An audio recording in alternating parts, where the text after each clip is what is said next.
জয়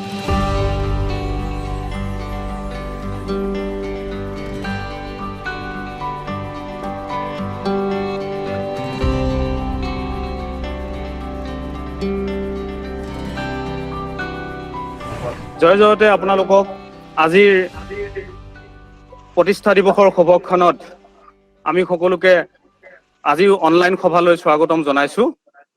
আজি অনলাইন মুকলি সভাৰ সভাপতিত্ব কৰিবৰ কাৰণে মহাবিদ্যালয়ৰ পৰিচালনা সমিতিৰ সন্মানীয় সভাপতি শৰৎ দত্ত ডাঙৰীয়াক মই অনুৰোধ জনাইছো। আজি প্ৰতিষ্ঠা দিৱসৰ নৱকুমাৰ নাথৰ অনুৰোধ ক্ৰমে মই আজি সভাপতিত্ব আসন গ্ৰহণ কৰিছো আৰু আশা ৰাখিছো আপোনালোকৰ সহায় সহযোগিতাত আমাৰ এই গুগল মিটৰ দ্বাৰা আয়োজন কৰা এই প্ৰতিষ্ঠা দিৱসৰ মুকলি সভাখনক সুন্দৰভাৱে পৰিচালনা কৰিব পাৰিম বুলি আশা ৰাখিছো। আপোনালোকৰ সহায় সহযোগিতা কামনা কৰি মই সভাপতি আছো। ধন্যবাদ। ধন্যবাদ স্যাৰ।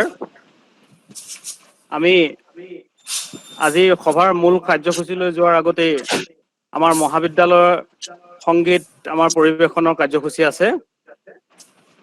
গতিকে এতিয়া আপোনালোকৰ আগত আমাৰ মহাবিদ্যালয় কৰ্তৃপক্ষৰ পৰা প্ৰস্তুত কৰি উলিওৱা যি অডিঅ' ভিজুৱেল চিষ্টেমত আমাৰ যি মহাবিদ্যালয় সংগীত ব্যৱস্থাপনা কৰা হৈছে আপোনালোকৰ আগত প্ৰদৰ্শন কৰা হ'ব।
মানৱ কৰে বিতাৰি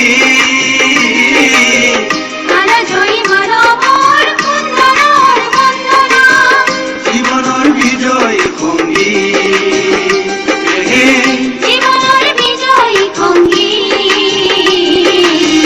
ফুলৰ লহৰ তুলি পোহৰৰ গীত গায় পবিত্ৰ কৰো আমি পবিত্ৰ কৰো আমি নাও হবে আগমনী গীত নাও হবে আগমনী গীত নাও হবে আগমনী গীত নাও হবে আগমনী গীত নাও হবে আগমনী গীত নাও হবে আগমনী গীত নাও হবে আগমনী গীত নাও হবে আগমনী গীত নাও হবে আগমনী গীত মহাবিদ্যালয়ৰ সংগীত পৰিৱেশনৰ পিছতেই আজি মুকলি সভাত আদৰণি ভাষণ দিবৰ কাৰণে আমি মহাবিদ্যালয়ৰ সন্মানীয় অধ্যক্ষ ডক্টৰ শৰৎ বৰকটকী ডাঙৰীয়াক তেখেতৰ আদৰণি ভাষণ ৰাখিবৰ কাৰণে অনুৰোধ জনাইছোঁ। ধন্যবাদ। সকলোকে সুপ্ৰভাত জনাইছোঁ আৰু আপোনালোক সকলোকে অনলাইন প্লেটফৰ্মৰ যোগেদি মই নগাঁও কলেজত আদৰণি জনাবলৈ পাই মই নিজে গৌৰৱান্বিত হৈছোঁ আৰু সকলোকে মোৰ নমস্কাৰ জ্ঞাপন কৰিছোঁ। সন্মানীয় আজিৰ এই প্লেটফৰ্ম যোগে হোৱা অনুষ্ঠানৰ সভাপতি পৰিচালনা সমিতি মাননীয় সভাপতি ডক্টৰ কুমাৰ দত্ত ডাঙৰীয়া, আমাৰ নগাঁও কলেজৰ এলুমিনি এছ'চিয়েশ্যনৰ সভাপতি তথা স্থানীয় বিধায়ক ৰূপক শৰ্মা ডাঙৰীয়া, অসমৰ সংবাদ জগতৰ এগৰাকী উজ্জ্বল নক্ষত্ৰ প্ৰতিদিন মুখ্য সম্পাদক শ্ৰীযুত নিতুমণি শইকীয়া ডাঙৰীয়া, বিশিষ্ট সাংবাদিক শ্ৰীযুত আমাৰ কলেজৰ প্ৰাক্তন ছাত্ৰ শ্ৰীযুত প্ৰকাশ মহন্ত ডাঙৰীয়া, ধৰ্মপ্ৰসাদ ভট্টাচাৰ্য ডাঙৰীয়া, আমাৰ কলেজৰ প্ৰাক্তন অধ্যাপক শিক্ষাগুৰুসকল, অধ্যাপিকা বাইদেউসকল, কলেজৰ উপাধ্যক্ষ প্ৰমুখ কৰি আমাৰ সন্মানীয় অধ্যাপক অধ্যাপিকাসকল আৰু আমাৰ কলেজৰ ছাত্ৰ ছাত্ৰীসকল সকলোলৈকে মই নমস্কাৰ জনাইছোঁ, পুনৰবাৰ আদৰণি জনাইছোঁ। আৰু আজি অন্য তাৰিখৰ দৰে আজিও যদিও আমি পাতিছোঁ প্ৰতি বছৰে পতাৰ নিচিনাকে, যদিও আমি মহাৰাজৰ জয়ন্তী উদযাপন কৰিছোঁ, কিন্তু আজিৰ দিনটোৰ এটা সুকীয়া তাৎপৰ্য এইকাৰণেই আছে যে আজি আমি ৭৮ সংখ্যক প্ৰতিষ্ঠা দিৱস পালন কৰিবলৈ যোৱাৰ লগে লগে কলেজখনে এটা নতুন গতি পাইছে, নতুন এটা স্বীকৃতি পাইছে আৰু সেইটো হৈছে যে আমি অট'নমাছ স্বীকৃতি পাইছোঁ বিশ্ববিদ্যালয় অনুদান আয়োগৰ দ্বাৰা। আৰু তাৰ লগে লগে আমি যিটো আমাৰ নাকৰ যিটো এফিডেভিট, আমাৰ যিটো নাকৰ স্বীকৃতি 3.27 বৰ্তমান অসমৰ নগাঁও কলেজৰ শীৰ্ষত আছে, এই 3.27 শেহতীয়াকৈ নাকে আমাক 2025 চনলৈকে সম্প্ৰসাৰিত কৰি দিছে। সেইটো এটা আমাৰ কাৰণে এটা গুৰুত্বপূৰ্ণ দিন। এনেকুৱা এটা সাফল্যৰ মুহূৰ্ত আপোনালোকক ইয়াত আদৰণি জনাবলৈ পোৱা মোৰ কাৰণে এটা পৰম সৌভাগ্যৰ কথা। আৰু দ্বিতীয় কথা এটা হ'ল যে মাননীয় ৰাজ্যপাল মহোদয় আৰু মাননীয় মুখ্যমন্ত্ৰী আৰু শিক্ষামন্ত্ৰী মহোদয় আমাৰ স্থানীয় বিধায়কৰ প্ৰচেষ্টা নগাঁও কলেজখন এটা নতুন গতি দিবৰ কাৰণে যিটো নতুন এডুকেশ্যন পলিচি, তাতে যিটো ৩ ধৰণৰ শিক্ষা কেন্দ্ৰ আছে, এটা হ'ল গৱেষণা বিশ্ববিদ্যালয়, এটা হৈছে শিক্ষা মিচিঙৰ এখন ইউনিভাৰ্চিটি, দ্বিতীয়তে অট'নমাছ কলেজৰ ডিগ্ৰী গ্ৰান্টিং কলেজৰ এইটো স্বীকৃতি পোৱা এটা পূৰ্ণাংগ ৰূপ দিবৰ কাৰণে আৰু ডিম টু দা ইউনিভাৰ্চিটি দিয়াৰ এটা প্ৰয়াস কৰিছে। সেইটো আমাৰ কাৰণে এটা আৰম্ভণি, এটা সুখবৰ। গতিকে মই সেইকাৰণে আজিৰ দিনটো গুৰুত্ব বেলেগ বুলি ভাবিছোঁ। তদুপৰি কলেজৰ অন্যান্য দিশসমূহৰ লগতে ছাত্ৰ ছাত্ৰীসকলৰ প্ৰতি আমাৰ যিটো আমাৰ উৎসৰ্গিত প্ৰাণ, আমাৰ শিক্ষাগুৰুসকলৰ প্ৰত্যেকেই কাম কৰি আছে। আমি আমাৰ কিছুমান অট'নমাছৰ যিটো জেনেৰেল আমাৰ ডিগ্ৰী গ্ৰান্টিঙৰ যিকেইটা বস্তু BA, BSc, BCom, MSc, MA আছে, তাৰ উপৰি PhD প্ৰগ্ৰেম আমাৰ আছে। তাৰোপৰি আমি কিছুমান এডল্ট কোৰ্চ অৰ্থাৎ যিবোৰৰ প্লেচমেণ্টৰ সুবিধা আছে, তেনেকুৱা ধৰণৰ কথাৰ লগতে ভেলু বেছ এডুকেশ্যনৰ কাৰণে আমি যত্ন কৰি আছোঁ।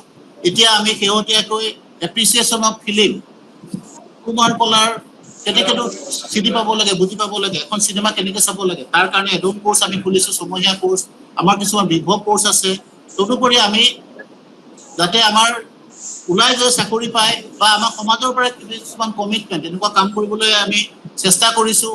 আমি আৰু কিছুমান এক্সটেনশ্যন এক্টিভিটিজ আছে, আমি গাঁৱলৈ গৈছোঁ, গাঁও এখনৰ যিটো অৰ্থনীতি সলনি কৰিবৰ কাৰণে আমি প্ৰয়াস কৰিছোঁ। তেনেকুৱা কেইবাটাও আমাৰ সাফল্যৰ কাহিনী আমাৰ কলেজত আছে।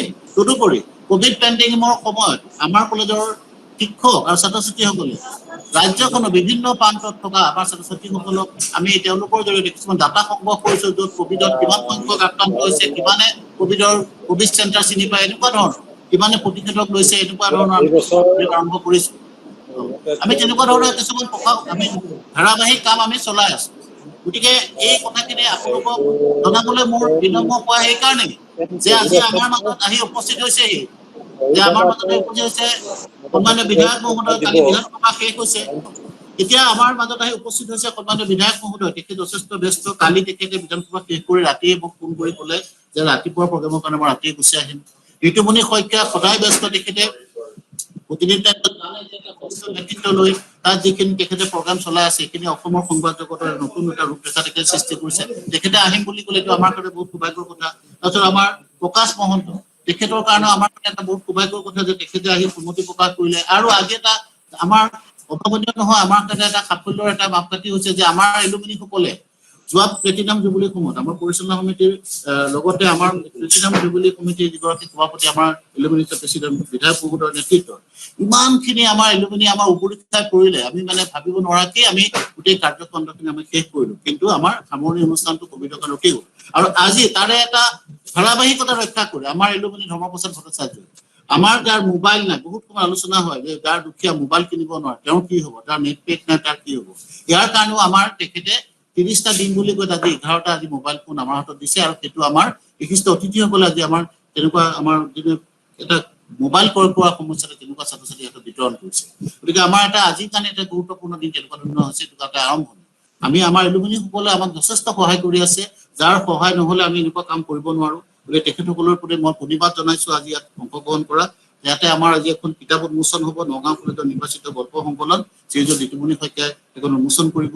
মই এইখিনি কথা আপোনালোকৰ নিবেদন কৰিলো।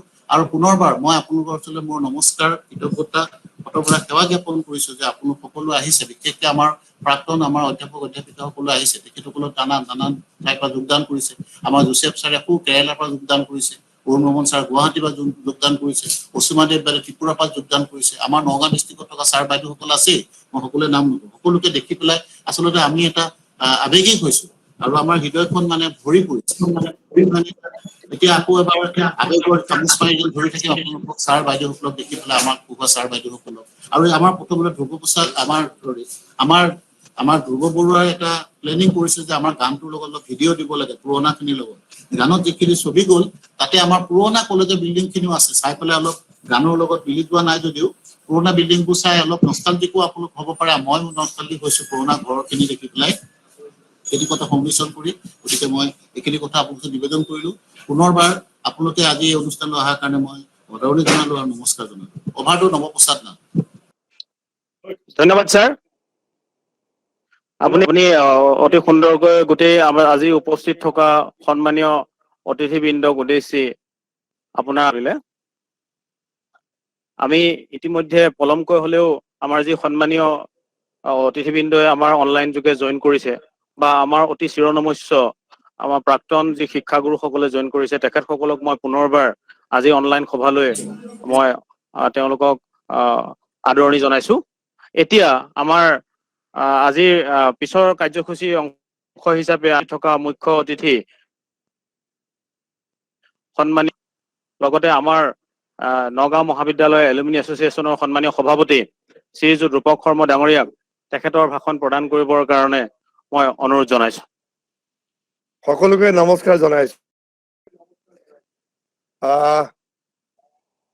ঐতিহ্যমণ্ডিত নগাঁও মহাবিদ্যালয় আজি ৭৮তম জন্ম জয়ন্তী, আৰু যিহেতু কভিড প্ৰটকল মেইনটেইন কৰি আৰু এই কভিড সৃষ্ট অৱস্থাত ভাৰ্চুৱেল যোগেদি আমি এই আজি প্ৰতিষ্ঠা দিৱসটো পাতিবলগীয়া হৈছে। এইটো সময়ৰ আহ্বান। আজি আমাৰ মাজত আজি বিশেষকে এই সভাখন সভাপতিত্ব কৰিছে আমাৰ পৰিচালনা সমিতিৰ সভাপতি ডক্টৰ শৰৎ কুমাৰ দত্ত ডাঙৰীয়াই। আজি আমাৰ অতিথি হিচাপে আমাৰ মাজত উপস্থিত আছে প্ৰতিদিন টাইমছৰ editor in chief Ritumoni Saikia ডাঙৰীয়া, জ্যেষ্ঠ সাংবাদিক আমাৰ নগাঁও কলেজৰে এলুমিনি মোৰ অতি শ্ৰদ্ধাৰ প্ৰকাশ মহন্ত ডাঙৰীয়া, এলুমিনি তেওঁ বিশিষ্ট সমাজ সেৱক আমাৰ ধৰ্ম প্ৰচাৰ প্ৰচাৰজী ডাঙৰীয়া, লগতে আমাৰ অধ্যক্ষ ডক্টৰ চৌধুৰী ডাঙৰীয়া আছে, আৰু কেইবাগৰাকী আমাৰ ইয়াত অধ্যাপক অধ্যাপিকাসকল আছে। লগতে মই আজি অনলাইনত ইয়াত ভাগ লোৱা ইয়াত প্ৰাক্তন অধ্যাপক অধ্যাপিকাসকল, এলুমিনিসকল, শুভাকাংক্ষীসকল সকলোকে মই শুভেচ্ছা জনাইছো। যিহেতু আমি নগাঁও মহাবিদ্যালয় বুলি কোৱাৰ লগে লগে আমাৰ প্ৰত্যেকৰে এটা শিহৰণ আহে। যোৱাকালি যেতিয়া আমাক জনাইছিলে যে আজি অনুষ্ঠানটো হ'ব, অধ্যক্ষ ডাঙৰীয়াই কৈছে, লগে লগে কলেজখনত যেতিয়া আমাৰ কলেজখনত অহাৰ লগে লগে যিহেতু আমাৰ এই যিটো কলেজৰ যিখিনি অৰিহণা আমি যদি চাওঁ যে সাংস্কৃতিক, ৰাজনীতি, ক্ৰীড়া সকলো ফালৰ পৰাই, বাণিজ্য আদি সকলো ফালৰ পৰাই ইয়াৰ পৰা যিসকল ব্যক্তি ইয়াৰ পৰা পাছ কৰি গৈছে, যিখিনি সময়ত দেশতে হওক বা জন্মভূমিক সেৱা কৰাৰ যিখিনি সুবিধা পাইছে, বিভিন্ন সময়ত আমি দেখা পাইছো সকলোৱে বিভিন্ন ক্ষেত্ৰত প্ৰতিষ্ঠা লাভ কৰিছে। আৰু আমি জানো যে 1944 চনতেই আজিৰ দিনটোতেই এই কলেজখন প্ৰতিষ্ঠা হৈছিলে। প্ৰথম অৱস্থাত দৰ্শন স্কুলত গভৰ্ণমেণ্ট বইজৰ হোষ্টেলৰ পৰা আহি পেলাই আমাৰ বৰ্তমানৰ যিটো ঠাই তাত আমাৰ কলেজখনৰ কাম আৰম্ভ হৈছিলে। আৰু সেই আৰম্ভণিৰ সময়তে আমি সদায় স্মৰণ কৰিব লাগিব মতিৰাম বৰুৱা ডাঙৰীয়াৰ কথা, তেখেতৰ প্ৰচেষ্টাত। লগতে আমি স্মৰণ কৰিব লাগিব আমাৰ প্ৰতিষ্ঠাপক অধ্যক্ষ সাহিত্যাচাৰ্য যোগেশ্বৰ শৰ্মা ডাঙৰীয়াক, আৰু কেইবাগৰাকীও সেই সময়ৰ সামাজিক সাহিত্যিক ব্যক্তি, সমাজ সচেতন ব্যক্তিৰ উদ্যোগত আজিৰ পৰা ৭৭ বছৰ আগতে এই কলেজখনৰ প্ৰতিষ্ঠা লাভ কৰিছিলে। আমি যদি নগাঁৱৰ বুৰঞ্জী হিচাপে যদি চাবলৈ যাওঁ যে সাহিত্য সংস্কৃতি চৰ্চাৰ জ্ঞানৰ অন্বেষণৰ ক্ষেত্ৰত অতীতৰ পৰা নগাঁওখন আছিল আগবঢ়া। আমি সদায় গৌৰৱ কৰি আহিছো যে আমাৰ এই নগাঁৱৰ ভূমিতে বটদ্ৰৱ থানতে গুৰুজনাৰ জন্ম হৈছিলে, আৰু তেতিয়াই অসমীয়া জাতীয় জীৱনলৈ মহাপুৰুষ শ্ৰীমন্ত শংকৰদেৱৰ অনবদ্য অৱদানৰ কথা আমি এতিয়া বৰ্তমান দোহৰাৰ প্ৰয়োজন নাই।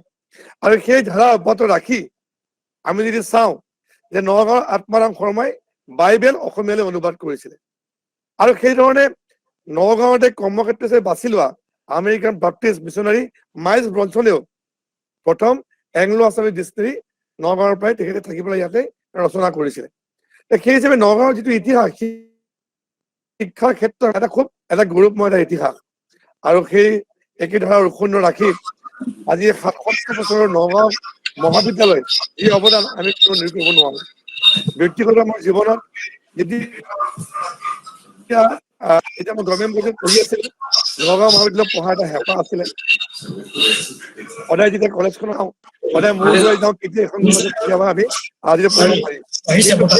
93 পাই গৈছিলো, 91, 92 সেইখিনি সময়ত আমি আছিলো, আৰু সেইখিনি সময়ৰ কলেজৰ যিটো পৰিৱেশ এতিয়াৰ লগত অৱশ্যে বহুত পাৰ্থক্য আছিলে, বহুত পৃথক আছিলে। এতিয়া সুন্দৰ সুন্দৰ ইয়াত বিল্ডিং বিলাক হ'ল, কিন্তু ইয়াৰ কলেজৰ যিটো গৰিমা, সেই গৰিমা কিন্তু অক্ষুণ্ণ আছে।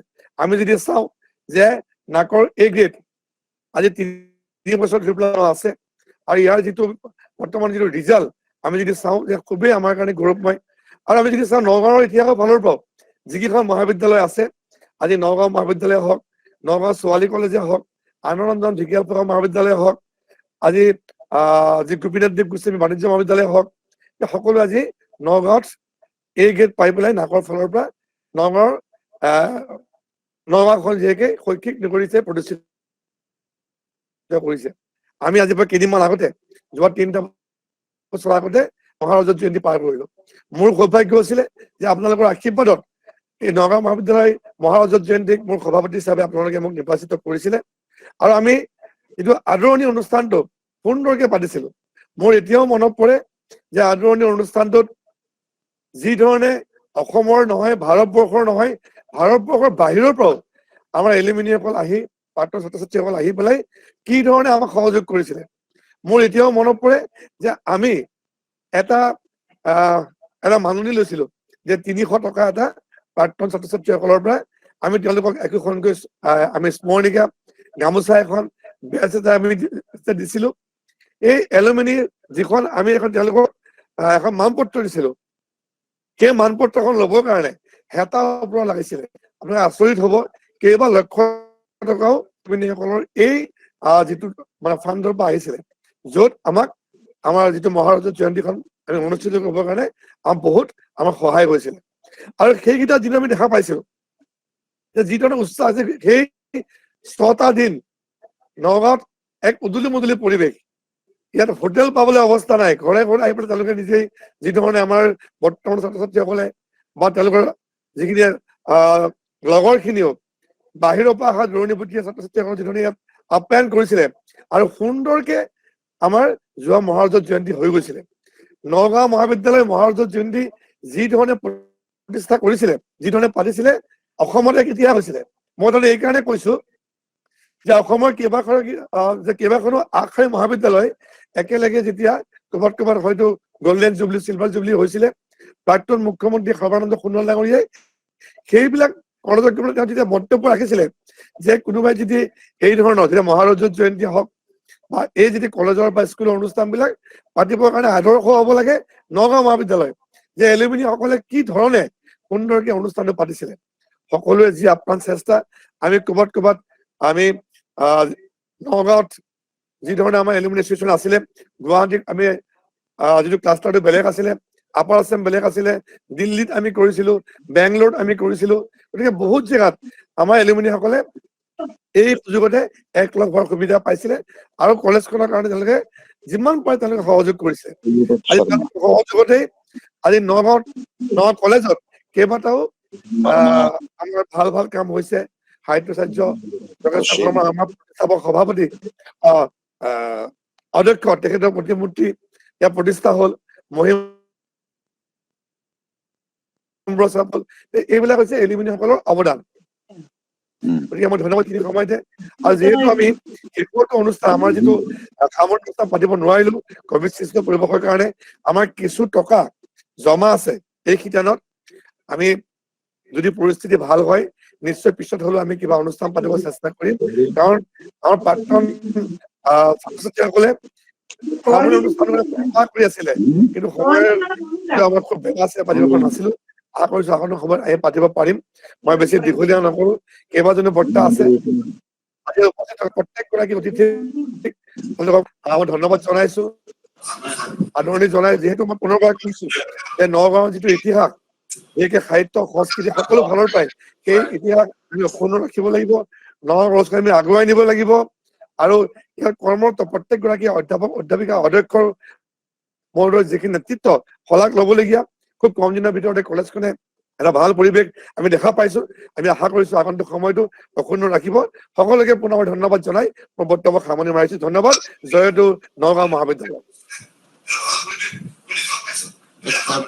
মই পুনৰবাৰ আমাৰ বিধায়ক মহোদয়ক ধন্যবাদ আৰু কৃতজ্ঞতা জনাইছো। এতিয়া মই আমাৰ মানস টিমলৈ মই ৰিকুৱেষ্ট কৰিব খোজো যে তেখেতে আজি আমাৰ এটা ভৱন উদ্বোধন কৰিলে, গতিকে ভৱনৰ ফলকখন ইয়াত শ্বেয়াৰ কৰি দিবৰ কাৰণে মই অনুৰোধ কৰিছো।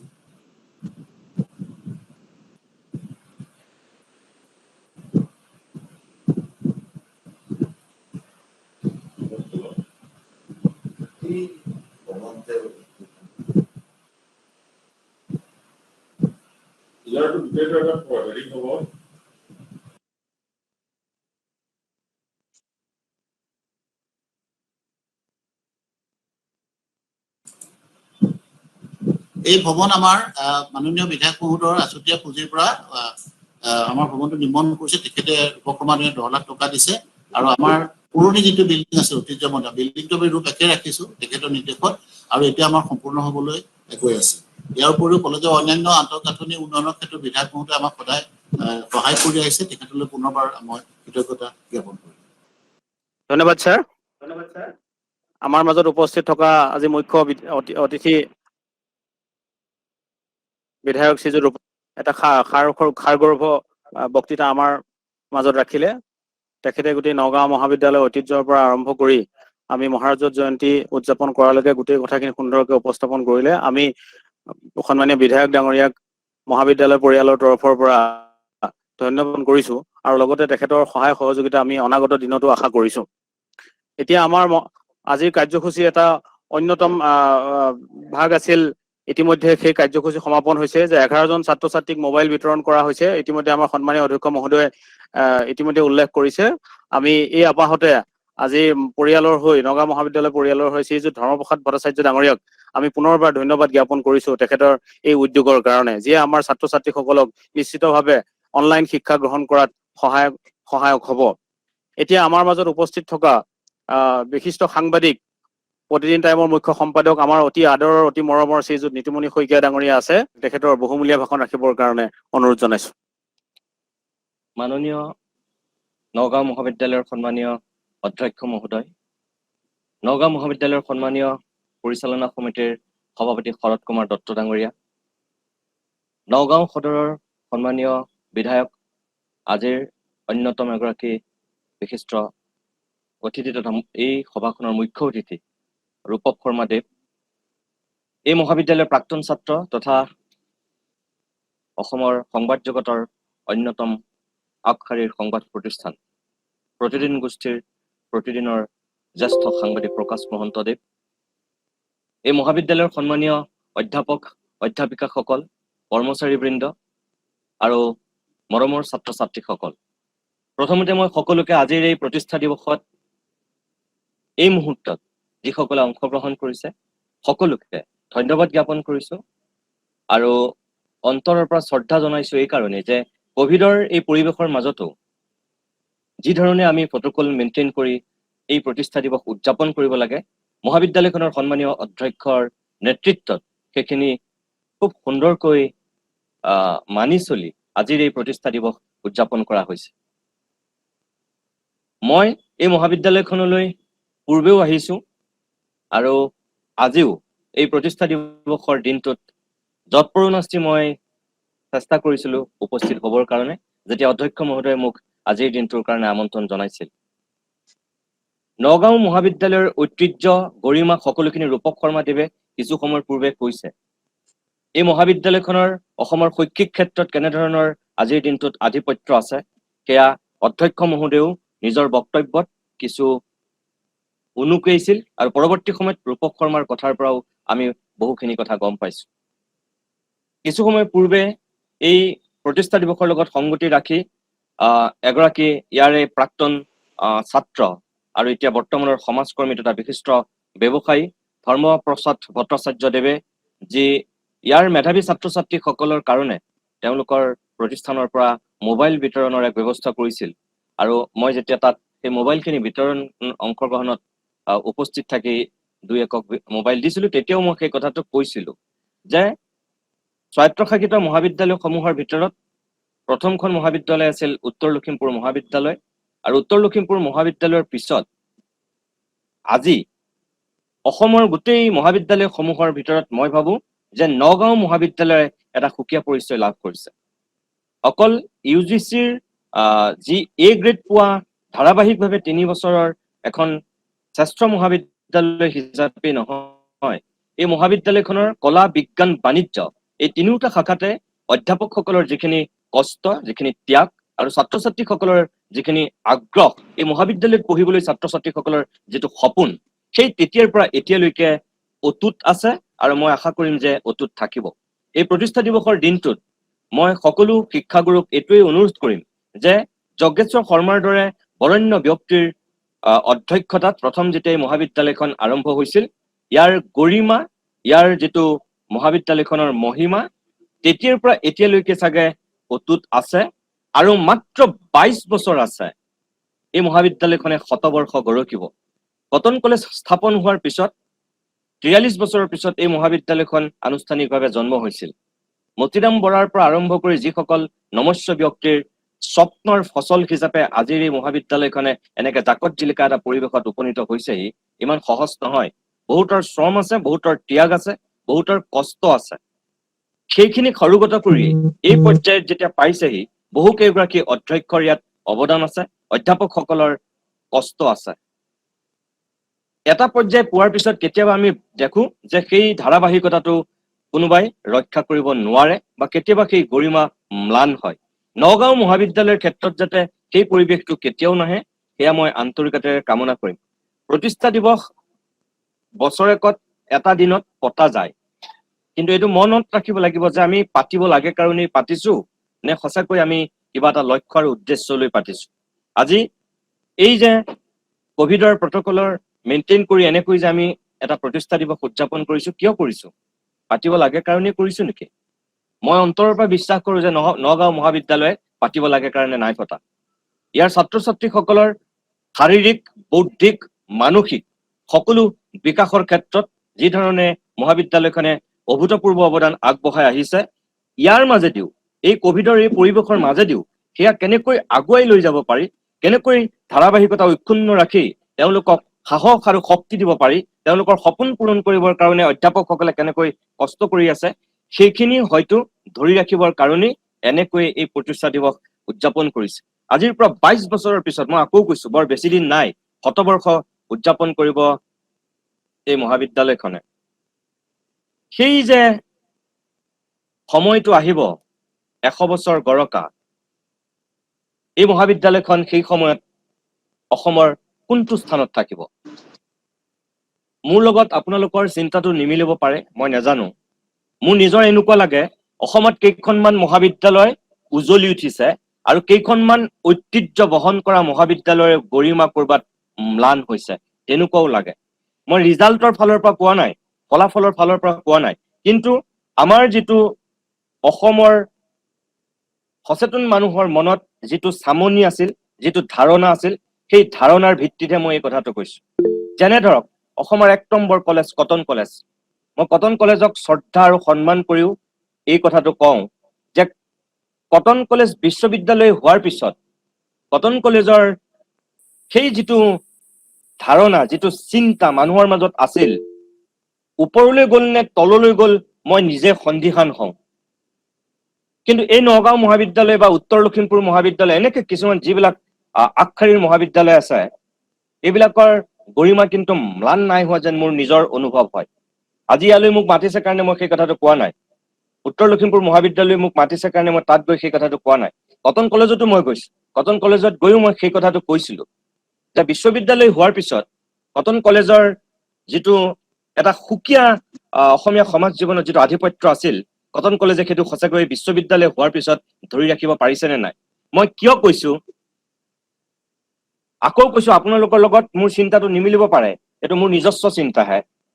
কটন কলেজৰ এসময়ৰ যিটো বৌদ্ধিক আধিপত্য অসমীয়া সমাজ জীৱনত এতিয়াও আছে হয়তো, কিন্তু কৰবাত বাৰু অলপ হিনদেৰি হৈছে নেকি?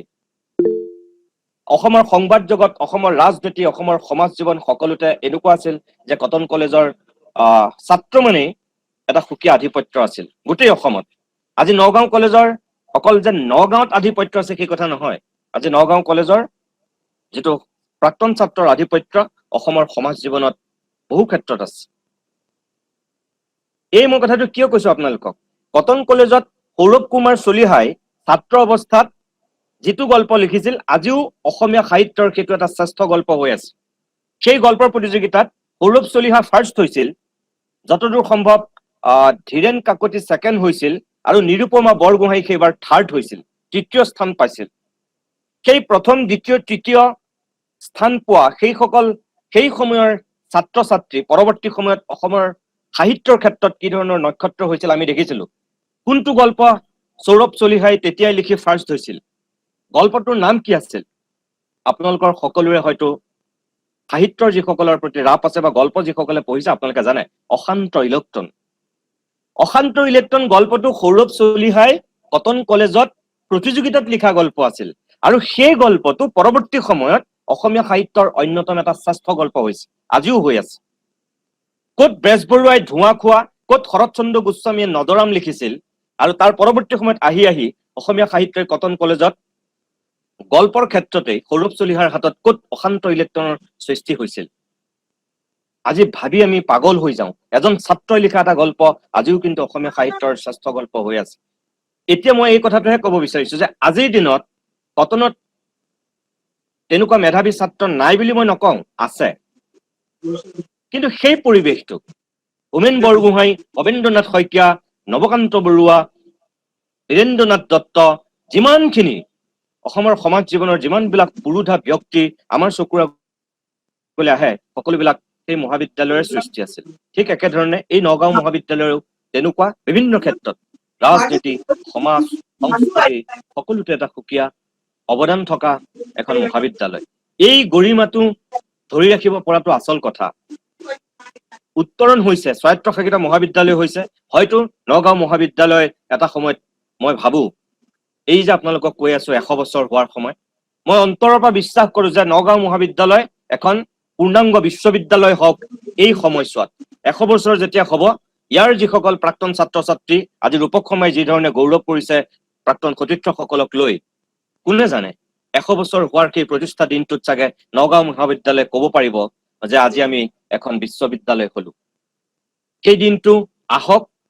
এতিয়াও ইয়াত যিহেতু 25টা বিভাগ আছে, 9টা স্নাতকোত্তৰ শ্ৰেণীৰ ইয়াত পাঠ্যক্ৰম আছে, 4টা বিভাগত PhD ইয়াত পূৰ্ণাংগ ৰূপত কাম হয়, পৰ্যায়ক্ৰমে আগবাঢ়ি গৈ আছে। আৰু 100 বছৰ হোৱাৰ সময়লৈ মই অন্তৰৰ পৰা বিশ্বাস কৰিম যে নগাঁও মহাবিদ্যালয়ে নিজকে সেই পৰ্যায়ত নিবলৈ সক্ষম হ'ব। আৰু এনেধৰণৰ প্ৰতিষ্ঠা দিৱসত তাৰ এটা পণ ল'ব। পাতিব লাগে কাৰণ এই প্ৰতিষ্ঠা দিৱস নাপাতি কি কৰিব পাৰি, কেনেকৈ মহাবিদ্যালয়খনক আৰু বহুদূৰ আগুৱাই নিব পাৰি, ছাত্ৰ ছাত্ৰীৰ লগতে শিক্ষাগুৰুসকলৰো যিখিনি দায়িত্ব আৰু কৰ্তব্য, অকল ছাত্ৰ ছাত্ৰীক পাঠ্যপুথিৰ মাজতে আবদ্ধ নাৰাখি তেওঁলোকৰ জীৱন পৰিক্ৰমা আগুৱাই নিবৰ কাৰণে যিখিনিৰ প্ৰয়োজন, কেনেকৈ তেওঁলোকক শিক্ষাদান দিয়া হয় সেইখিনি। আৰু বৰ্তমানৰ যিটো আটাইতকৈ প্ৰয়োজন, অকল পাঠ্যপুথি কেন্দ্ৰিক যিটো বৃত্তৰ মাজত আমি আবদ্ধ ৰাখো সেইটো নহয়, সামগ্ৰিকভাৱে এজন পূৰ্ণাংগ মানুহ হ'বৰ কাৰণে যিখিনি শিক্ষাৰ প্ৰয়োজন, সেই শিক্ষাটো এই মহাবিদ্যালয়খনৰ শিক্ষাগুৰুসকলে দি আহিছে আৰু আগন্তুক দিনতো দি যাব। কোনোবা শিক্ষক হ'ব, কোনোবা ডক্তৰ হ'ব, কোনোবা ইঞ্জিনিয়াৰ হ'ব, কোনোবা ব্যৱসায়ী হ'ব, XYZ বিভিন্ন ক্ষেত্ৰত বিভিন্ন ধৰণৰ মানুহ ইয়াৰ পৰা ওলাব। কিন্তু কিছুমান দিশত আমি গুৰুত্ব নিদিওঁ। মোৰ শিক্ষাগুৰুসকলৰ প্ৰতি অনুৰোধ সেইটোৱে যে আজি এনেকুৱা এটা সময় হৈছে, ছাত্ৰ ছাত্ৰীক আমি তেওঁলোকৰ মানসিক স্থিতিটো বুজি তেওঁলোকক আগুৱাই দিয়াটো আমাৰ দায়িত্ব। বহুত অভিভাৱকে সেই দায়িত্ব ঘৰত পালন নকৰে, কিন্তু শিক্ষকসকলে সেই দায়িত্ব পালন কৰিব পাৰে। বহুত অভিভাৱকে নিজৰ ল'ৰাটোক, নিজৰ ছোৱালীজনীক চিনি নাপায়, কিন্তু শিক্ষকজনে চিনি পায়। মাকে ডক্তৰ বনাব বিচাৰে, কিন্তু ল'ৰাটোৱে গায়ক হ'ব বিচাৰে। ছোৱালীজনী অভিনেত্ৰী হ'ব বিচাৰে, কিন্তু দেউতাকে তাইক ইঞ্জিনিয়াৰ বনাব বিচাৰে। তাতেই আমাৰ গণ্ডগোল হয়। সেই গণ্ডগোলটো শিক্ষকসকলে নকৰে। তেওঁলোকে বুজি পায় যে ছোৱালীজনীৰ ল'ৰাটোৰ কি প্ৰতিভা আছে। মই আপোনালোকক কিয় কৈছো, আজিৰ দিনটোত আমি গৌৰৱ কৰিব পৰা দুগৰাকী ছাত্ৰীৰ নাম যদি লওঁ, তেওঁলোকৰ মনত পেলাওকচোন, লাভলীনা আৰু হিমা দাস। লাভলীনাৰ ক্ষেত্ৰত কাৰ অৱদান আছে, হিমা দাসৰ ক্ষেত্ৰত কাৰ অৱদান আছে? শিক্ষাগুৰুৰ অৱদান আছে। যি দুজন প্ৰশিক্ষকে প্ৰথম অৱস্থাত হিমাক আৰু লাভলীনাক লগ পাইছিল, সেই দুজন শিক্ষকক মই চেলুট দিছো আপোনালোকৰ আজিৰ প্ৰতিষ্ঠা দিৱসত। কিয়? প্ৰতিভাটো চিনি পাইছিল প্ৰথম সেই প্ৰশিক্ষক কেইজনে। অসমৰ কোনো বৰণ্য কোনোবা খেলুৱৈ অৱদান তেওঁলোকৰ জীৱনত নাই, কিন্তু তেওঁলোকক চিনি পাইছিল অকল তেওঁলোকৰ শিক্ষাগুৰু কেইজনে। মাক দেউতাকক বাদ দি কোনোবাই যদি তেওঁলোকক জানিছিল, একেবাৰে আৰম্ভণিৰ শিক্ষক কেইজনেই জানিছিল, যিকেইজনে গুৰু হিচাপে তেওঁক শিকাইছিল। দ্ৰোণাচাৰ্যই যেনেকৈ অৰ্জুনৰ প্ৰতিভা বুজি পাইছিল, লাভলীনা আৰু হিমা দাসৰো প্ৰথম গুৰু দুজনেই হিমাৰ আৰু লাভলীনাৰ প্ৰতিভা বুজি পাইছিল। কোনোবাই ভাবিছিল জানো যে সেই পথাৰত ৰোৱা সেই ছোৱালীজনীয়ে, ধান ৰুই থকা, ধান কটা সেই ছোৱালীজনী এদিন গৈ সঁচাকৈ অলিম্পিক খেলিব? অসমৰ প্ৰথমগৰাকী পুৰস্কাৰপ্ৰাপ্ত অলিম্পিয়ান হ'ব বুলি তাই ভাবিছিল জানো কেতিয়াবা? তাই মাক দেউতাকে ভাবিছিল নে? নাই ভবা। কিন্তু পৰৱৰ্তী সময়ত সেই সপোনটো তাই দেখিলে, মাক দেউতাকে দেখিলে। আৰু আজি আপুনি মই আমি সকলোৱে গৌৰৱ কৰিছো যে অসমৰ প্ৰথমগৰাকী পুৰস্কাৰপ্ৰাপ্ত অলিম্পিয়ান আমি পালো। কি পৰিৱেশৰ পৰা গৈ কি পৰিৱেশত তাই উপনীত হৈছে ভাবক। সেইকাৰণে মই শিক্ষাগুৰুসকলক কৈছো, নগাঁও মহাবিদ্যালয়ত এনেকুৱা হয়তো সংগীতৰ বহু প্ৰতিভা আছে, যাক ঘৰখনে চিনি পোৱা নাই, অভিভাৱকে চিনি পোৱা নাই, কিন্তু আপোনালোকে চিনি পাব লাগিব। অকল ডক্তৰ ইঞ্জিনিয়াৰ মানুহ নিৰ্মাণ নকৰে। আমাক ভাল ৰাজনীতিবিদো লাগে, আমাক ভাল সাহিত্যিকো লাগে, আমাক ভাল সাংবাদিকো লাগে, আমাক ভাল ক্ৰীড়াবিদো লাগে, সকলো লাগে আমাক। সেইকাৰণেই মই মহাবিদ্যালয়ৰ প্ৰতিষ্ঠা দিৱসৰ দিনটোত সকলো সন্মানীয় শিক্ষাগুৰুক বিনয়েৰে অনুৰোধ কৰিছো যে এতিয়া সময় কিন্তু তেনেকুৱা হৈছে, আমি বাকী তেওঁলোকৰ যিবিলাক এক্সট্ৰা কাৰিকুলাৰ আছে সেইবিলাককো আমি গুৰুত্ব দিয়াৰ সময় আহিছে। আগুৱাই দিবৰ কাৰণে ঘৰখনে চিনি নাপালেও মহাবিদ্যালয়খনে চিনি পোৱাৰ এটা পৰিৱেশ আহিছে। সেইকাৰণে আপোনালোকক সেই অনুৰোধটো কৰিলো। মই পৰামৰ্শ বা জ্ঞান দিয়াৰ ধৃষ্টতা দেখুওৱা নাই, আপোনালোকে সেইটো ভুল নকৰিব।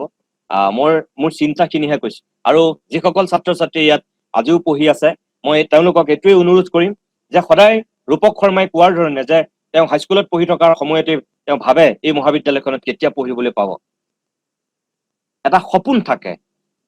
ইয়াত যিসকলে এতিয়াও পঢ়ি আছে তেওঁলোকে এদিন ইয়াৰ পৰা ওলাই গৈ গৌৰৱ কৰক যে মই নগাঁও মহাবিদ্যালয়ৰ ছাত্ৰ আছিলো। সেই গৌৰৱ কৰাৰ যিটো পৰিৱেশ, সেই পৰিৱেশটো এই মহাবিদ্যালয়খনেই দিয়ে। ইয়াৰ অধ্যক্ষ, ইয়াৰ অধ্যাপক অধ্যাপিকা, ইয়াৰ বন্ধু বান্ধৱ সকলোৰে পৰা আমি সেইখিনি পাব পাৰো। সেই চিন্তাৰে সকলো ছাত্ৰ ছাত্ৰী আগবাঢ়ক, সকলোকে মই শুভেচ্ছা জনাইছো। আৰু মই যিটো ইয়াত কলো যে আজিৰ এই ৭৮ সংখ্যক প্ৰতিষ্ঠা দিৱসত উপস্থিত থাকি মই আশা কৰিছো যে ১০০ বছৰ হোৱাৰ সময়ত নগাঁও মহাবিদ্যালয় অসমৰ অন্যতম এখন স্বতন্ত্ৰ বিশ্ববিদ্যালয় হ'ব, য'ত এই যজ্ঞেশ্বৰ শৰ্মাই আৰম্ভ কৰা যাত্ৰাটোৱে এটা নতুন মাত্ৰা লাভ কৰিব। সেই আশা কৰি আনুষ্ঠানিকভাৱে নগাঁও মহাবিদ্যালয় আলোচনীৰ যি নিৰ্বাচিত এমুঠি গল্প শৈলেন শইকীয়াই সম্পাদনা কৰিছে, মোক উন্মোচন কৰিবলৈ দিছিল। না মই গল্পকাৰ, না মই বিশিষ্ট সাহিত্যিক, তথাপিও মোৰ দৰে এগৰাকী নিষ্কিণক এই দায়িত্ব দিয়াৰ কাৰণে মই মহাবিদ্যালয় কৰ্তৃপক্ষক আনুষ্ঠানিকভাৱে ধন্যবাদ জনাই কিতাপখন উন্মোচন কৰা বুলি ঘোষণা কৰি মোৰ বক্তব্যৰ সামৰণি মাৰিছো। নমস্কাৰ। ধন্যবাদ। ধন্যবাদ। আপোনাৰ এই প্ৰেৰণাদায়ক ভাষণ আমাৰ সদায় আমাৰ কাৰণে স্মৰণীয় হৈ থাকিব। আৰু যে আপুনি সময় দি ইয়াত আহিলে আৰু আমাক সপোনৰ কথা ক'লে, লাভলীনাৰ কথা ক'লে আৰু কলেজৰ ১০০ বছৰৰ কথা ক'লে, সেয়া কথাই আমাৰ মনত সদায় হৃদয়ত লেখা হৈ থাকিব। আৰু পুনৰবাৰ আপোনাক আমি কলেজৰ তৰফৰ পৰা ধন্যবাদ আৰু কৃতজ্ঞতা জনাইছো। এতিয়া আমাৰ কাৰ্যসূচীৰ পিছৰ অংশ হিচাপে আমাৰ মাজত উপস্থিত থকা আমাৰ সন্মানীয় মহাবিদ্যালয়ৰ প্ৰাক্তন ছাত্ৰদ্বয় ক্ৰমে শ্ৰীযুত প্ৰকাশ মহন্ত ডাঙৰীয়া আৰু শ্ৰীযুত ধৰ্মপ্ৰসাদ ভট্টাচাৰ্য ডাঙৰীয়া আমাৰ মাজত উপস্থিত আছে। আমি প্ৰথমে শ্ৰীযুত প্ৰকাশ মহন্ত ডাঙৰীয়াক দুআষাৰ ক'বৰ কাৰণে অনুৰোধ জনাইছো।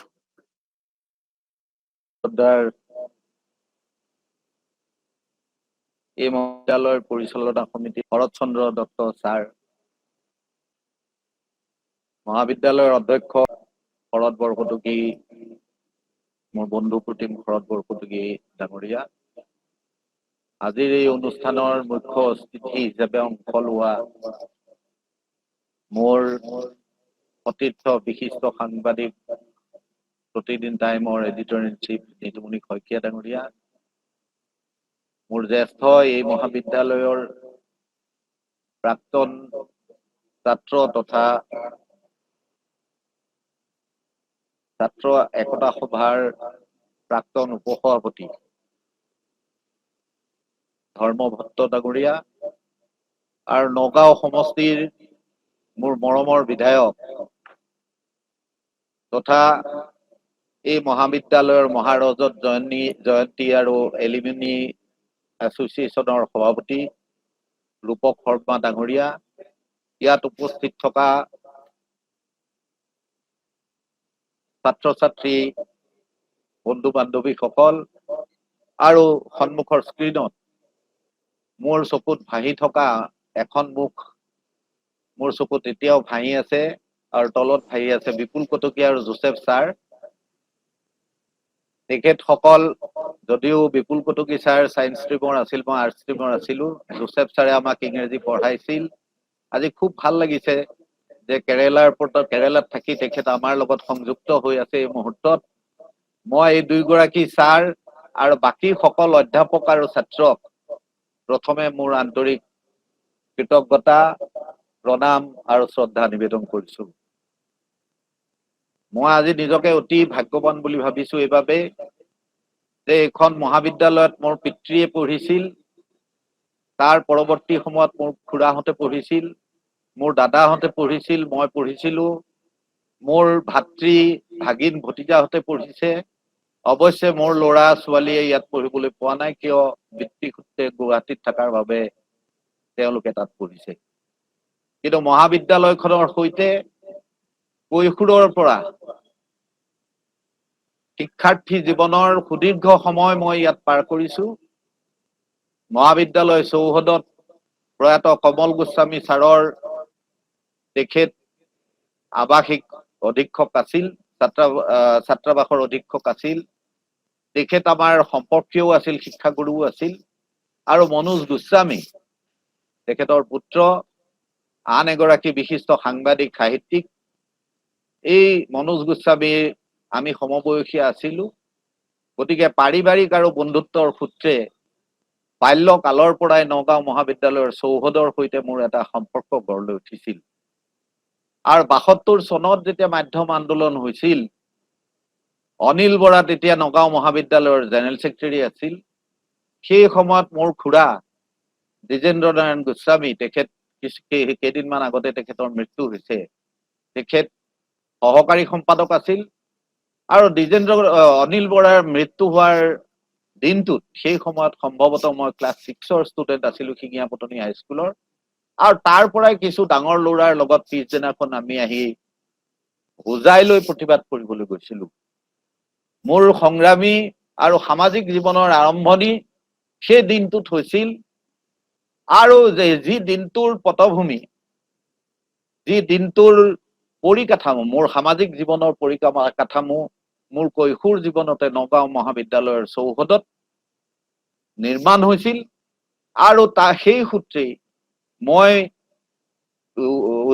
মাধ্যমিক বিদ্যালয়ত পঢ়ি থকা অৱস্থাতেই সংগ্ৰামী মোৰ জ্যেষ্ঠসকলৰ সৈতে, মোৰ খুৰাৰ সৈতে হোজাইত প্ৰতিবাদ কৰিবলৈ মই যোৱাৰ সুযোগ পাইছিলো। পৰৱৰ্তী সময়ত এইখন মহাবিদ্যালয়ৰ ছাত্ৰ হৈছিলো। এইখন মহাবিদ্যালয়ে মোক মোৰ সামাজিক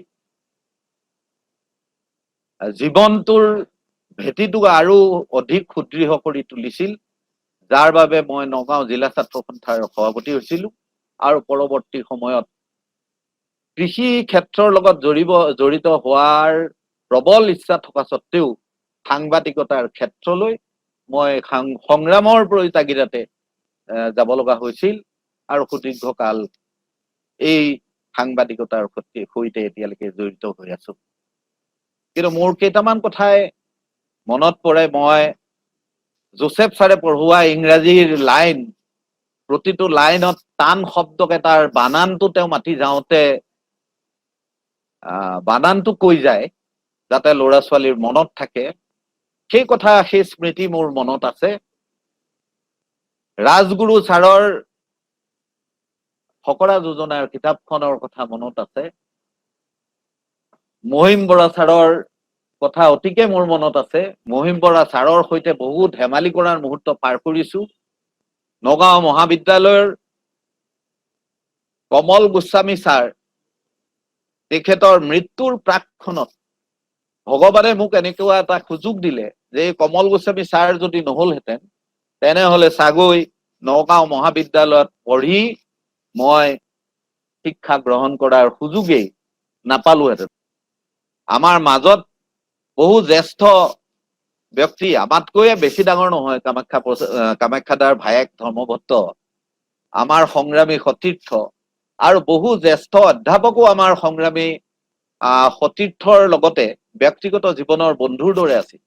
আৰু মই এইবাবে গৌৰৱান্বিত যে 2012 চনত সম্ভৱতঃ শৰৎ বৰকটকীয়ে প্ৰিন্সিপালৰ দায়িত্ব লৈছিল।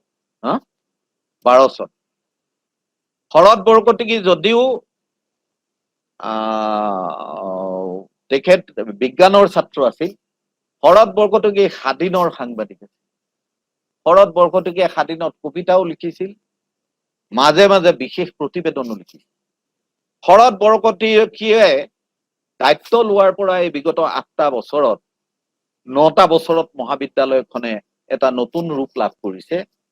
যিটো নিতুমণি শইকীয়াই অলপ আগতে কৈ গৈছে যে অকল বিদ্যালয় ভৱন নিৰ্মাণ হলে নহব, তাৰ মান যাতে উন্নীত হয় তাৰ বাবে নিৰন্তৰ চেষ্টা কৰিব লাগিব। আৰু মই গৌৰৱ অনুভৱ কৰো যে শৰৎ বৰকটকী মোৰ বন্ধু প্ৰতিম। এই বন্ধু প্ৰতিম শৰৎ বৰকটকীৰ নেৰানেপেৰা চেষ্টাত কলেজখনৰ আন্তঃগাঁথনি আৰু মান ক্ৰমাগতভাৱে দায়বদ্ধভাৱে মহাবিদ্যালয়খনক উন্নয়নৰ দিশে আগুৱাই নিব পৰাকৈ, নগাঁৱৰ মধ্য অসমৰ শিক্ষা ক্ষেত্ৰখনক আগুৱাই নিব পৰাকৈ মান উন্নীতকৰণৰ নিৰলস প্ৰচেষ্টাও তেওঁৰ একাগ্ৰতাৰ বাবে নিৰন্তৰ চলি আছে। মই শৰৎ বৰকটকী ডাঙৰীয়াকো এই মুহূৰ্তত ধন্যবাদ জ্ঞাপন কৰিছো। ধৰ্মভক্ততা তেওঁ ব্যৱসায়িক সূত্ৰে গুৱাহাটীত থাকিলেও নগাঁৱৰ লগত ওতঃপ্ৰোত সম্পৰ্ক আছে। নগাঁৱতো তেখেতলোকৰ ইটা ভাটা আছে। এই ব্যৱসায়ী মানুহজন সংগ্ৰামৰ দিনৰ পৰা, অসম আন্দোলনৰ দিনৰ পৰাই মই দেখিছো তেওঁলোকৰ গোটেই পৰিয়ালটো সংগ্ৰাম আৰু সমাজৰ সৈতে জড়িত হৈ আছে।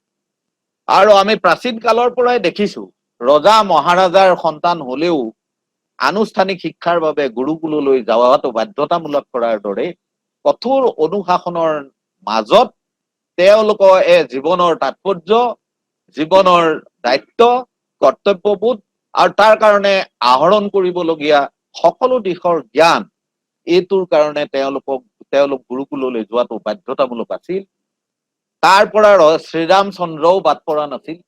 তাৰ পৰা আমি যাক পূজা কৰো বজৰংবলী হনুমানো বাদ পৰা নাছিল। মানে ভগৱানেও আনুষ্ঠানিক শিক্ষা লবৰ কাৰণে শিক্ষাগুৰুৰ কাষলৈ যাব লাগিছিল আৰু শিক্ষাগুৰুৱেহে মাতৃতকৈও আগৰ স্থানত থাকি সন্তানক ভৱিষ্যতৰ এক সম্পদ ৰূপে গঢ়ি তুলিব পাৰিছিল। মই ভাবো নগাঁও মহাবিদ্যালয়ৰ যি ভৱিষ্যতৰ পৰিকল্পনা, এই পৰিকল্পনাত শৰৎ বৰকটকীৰ পৰৱৰ্তী পিঢ়িটো যিসকলে দায়িত্ব ল'ব সেইসকলে এই নিৰলস প্ৰচেষ্টা অব্যাহত ৰাখিব।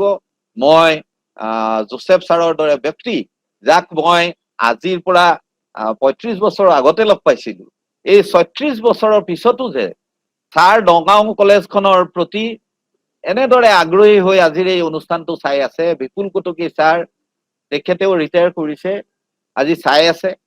এই তেনেকুৱা বহু অধ্যাপক হয়তো আমাৰ মাজৰ পৰা হেৰাই গৈছে, কিন্তু বহু অধ্যাপক আছে।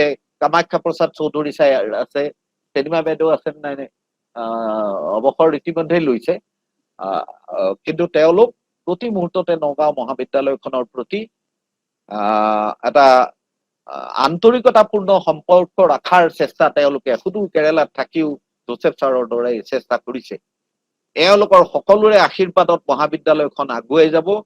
মই এই মুহূৰ্তত এই যজ্ঞেশ্বৰ শৰ্মা ছাৰ, মতিৰাম বৰা, যিয়ে নগাঁও মহাবিদ্যালয়খন প্ৰতিষ্ঠাৰ মূল ভূমিকা পালন কৰিছিল, যাৰ বাবে গুৱাহাটী বিশ্ববিদ্যালয় স্থাপনৰো 4 বছৰৰ পূৰ্বে নগাঁও মহাবিদ্যালয় স্থাপন কৰাটো সম্ভৱ হৈছিল। সেই মই মতিৰাম বৰাকো আজি হলধৰ ভূঞা তেখেতসকলকো শ্ৰদ্ধা জ্ঞাপন কৰিছো, তেখেতসকলৰ প্ৰতিও। যজ্ঞেশ্বৰ শৰ্মা ছাৰ সুদূৰ যোৰহাটৰ পৰা আহি, JB কলেজৰ পৰা আহি ইয়াত এই মহাবিদ্যালয়ৰ দায়িত্ব লৈছিলহি। আৰু সেই সাহিত্যাচাৰ্য যজ্ঞেশ্বৰ শৰ্মাৰ পুত্ৰসকলেও ইয়াত অধ্যাপনা কৰি গৈছে, ইয়াত ছাত্ৰ হৈছে। মৈৰাম শইকীয়াৰ জীয়ৰী ইয়াত ছাত্ৰীও হৈছে, অধ্যাপিকাও হৈছে। এনেদৰে পুৰুষানুক্ৰমে যিটো সম্পৰ্ক, মোৰ পিতৃয়ে ইয়াত পঢ়িছিল, মই ইয়াত পঢ়িছিলো, এই পুৰুষানুক্ৰমিক যিটো সম্পৰ্ক, এই সম্পৰ্ক সদায় থাকিব বুলি মই আশা কৰিছো। নগাঁওখন এনেকুৱা কিছু ব্যক্তিৰ নগাঁও, মই কলোৱে গোপীনাথ বৰদলৈৰ পৰা মাইলছ ব্ৰনছন, লক্ষ্মীনাথ বেজবৰুৱা, বুদ্ধীন্দ্ৰনাথ দিলিয়াল ভট্টাচাৰ্য, আত্মাৰাম শৰ্মা, অতুল চন্দ্ৰ হাজৰিকা, ৰত্নকান্ত বৰকাকতি, নৱকান্ত বৰুৱা, মহিম বৰা, যজ্ঞেশ্বৰ শৰ্মা, লক্ষীনন্দন বৰা, অন্ত কৰিব নোৱাৰা ব্যক্তি আছে, ব্যক্তিত্ব আছে। নগাঁৱৰ অকল শৈক্ষিক বৌদ্ধিক ক্ষেত্ৰৰে নহয়, নগাঁৱৰ বহু তাৰকা ভোটাতৰা, সি ব্যৱসায় ক্ষেত্ৰৰ হওক, শিল্প ক্ষেত্ৰৰ হওক, সমাজ ক্ষেত্ৰৰ হওক, দেশে বিদেশে আছে। তাৰ মাজত নগাঁৱৰ এই বৌদ্ধিক প্ৰাণ কেন্দ্ৰ স্বৰূপ নগাঁও মহাবিদ্যালয়খন। নগাঁও মহাবিদ্যালয়খনে এতিয়া স্বায়ত্তশাসিত এটা অনুষ্ঠানত পৰিগণিত হৈছে। 10 বছৰ বা 15 বছৰৰ ভিতৰত ই এখন ডিমড ইউনিভাৰ্চিটি বা অটনমাছ ইউনিভাৰ্চিটি, ষ্টেট ইউনিভাৰ্চিটি, কিবা লেভেলৰ এখন ইউনিভাৰ্চিটি হ'ব। নগাঁও মহাবিদ্যালয়ৰ অধ্যক্ষ গৰাকী যদিও বটানীৰ অধ্যাপক, বটানীৰ বিষয়ৰ তেওঁ আছিল, সেই শৰৎ বৰকটকীৰ দিনতে মই আশা কৰিছিলো ইয়াত এখন নগাঁও মহাবিদ্যালয়ত বটানিকেল গাৰ্ডেন আছে সৰু, আমাক এনেকুৱা এটা জাগা লাগে যিটো জাগা এই বৌদ্ধিক ক্ষেত্ৰখনৰ তাৰকাসকলক শ্ৰদ্ধা জনোৱাৰ বাবে তেওঁলোকৰ নামত উৎসৰ্গিত ক্ষেত্ৰ হ'ব, সেই ক্ষেত্ৰখনত মূৰ্তি বনাই ফুল তুলসী দিয়াৰ ব্যৱস্থাটো নাথাকিব, কিন্তু তেওঁলোকৰ কীৰ্তিকলাপ সংৰক্ষিত হোৱা ডিজিটেল এক লাইব্ৰেৰী আৰু মিউজিয়াম তাত থাকিব। নগাঁৱৰ এই গোটেই মানুহখিনিক শ্ৰদ্ধা জনাব পৰা এক কাননত পৰিণত হওক, যিখন এখন বৌদ্ধিক আশ্ৰম হ'ব, যেনেকে তাহানিৰ গুৰুকুল আছিল, সেই গুৰুকুল হ'ব। সেই গুৰুকুলত যেনেকে সেই সময়ত ঔষধি উদ্ভিদ আছিল, এটা লাইব্ৰেৰী থাকিব, ডিজিটেল লাইব্ৰেৰী থাকিব মিউজিয়ামৰ সৈতে। মাইলছ ব্ৰনছন, বুধীন্দ্ৰ নাথ দিলিয়াল ভট্টাচাৰ্য যি প্ৰথমখন ইংৰাজী অভিধান লিখিছিল, সেই ব্যক্তিগৰাকী সন্দৰ্ভত নতুন জেনেৰেশ্যনে নাজানে, তেওঁলোকে জানাৰ সুবিধাটো তাত থকাটো বিচাৰিছো।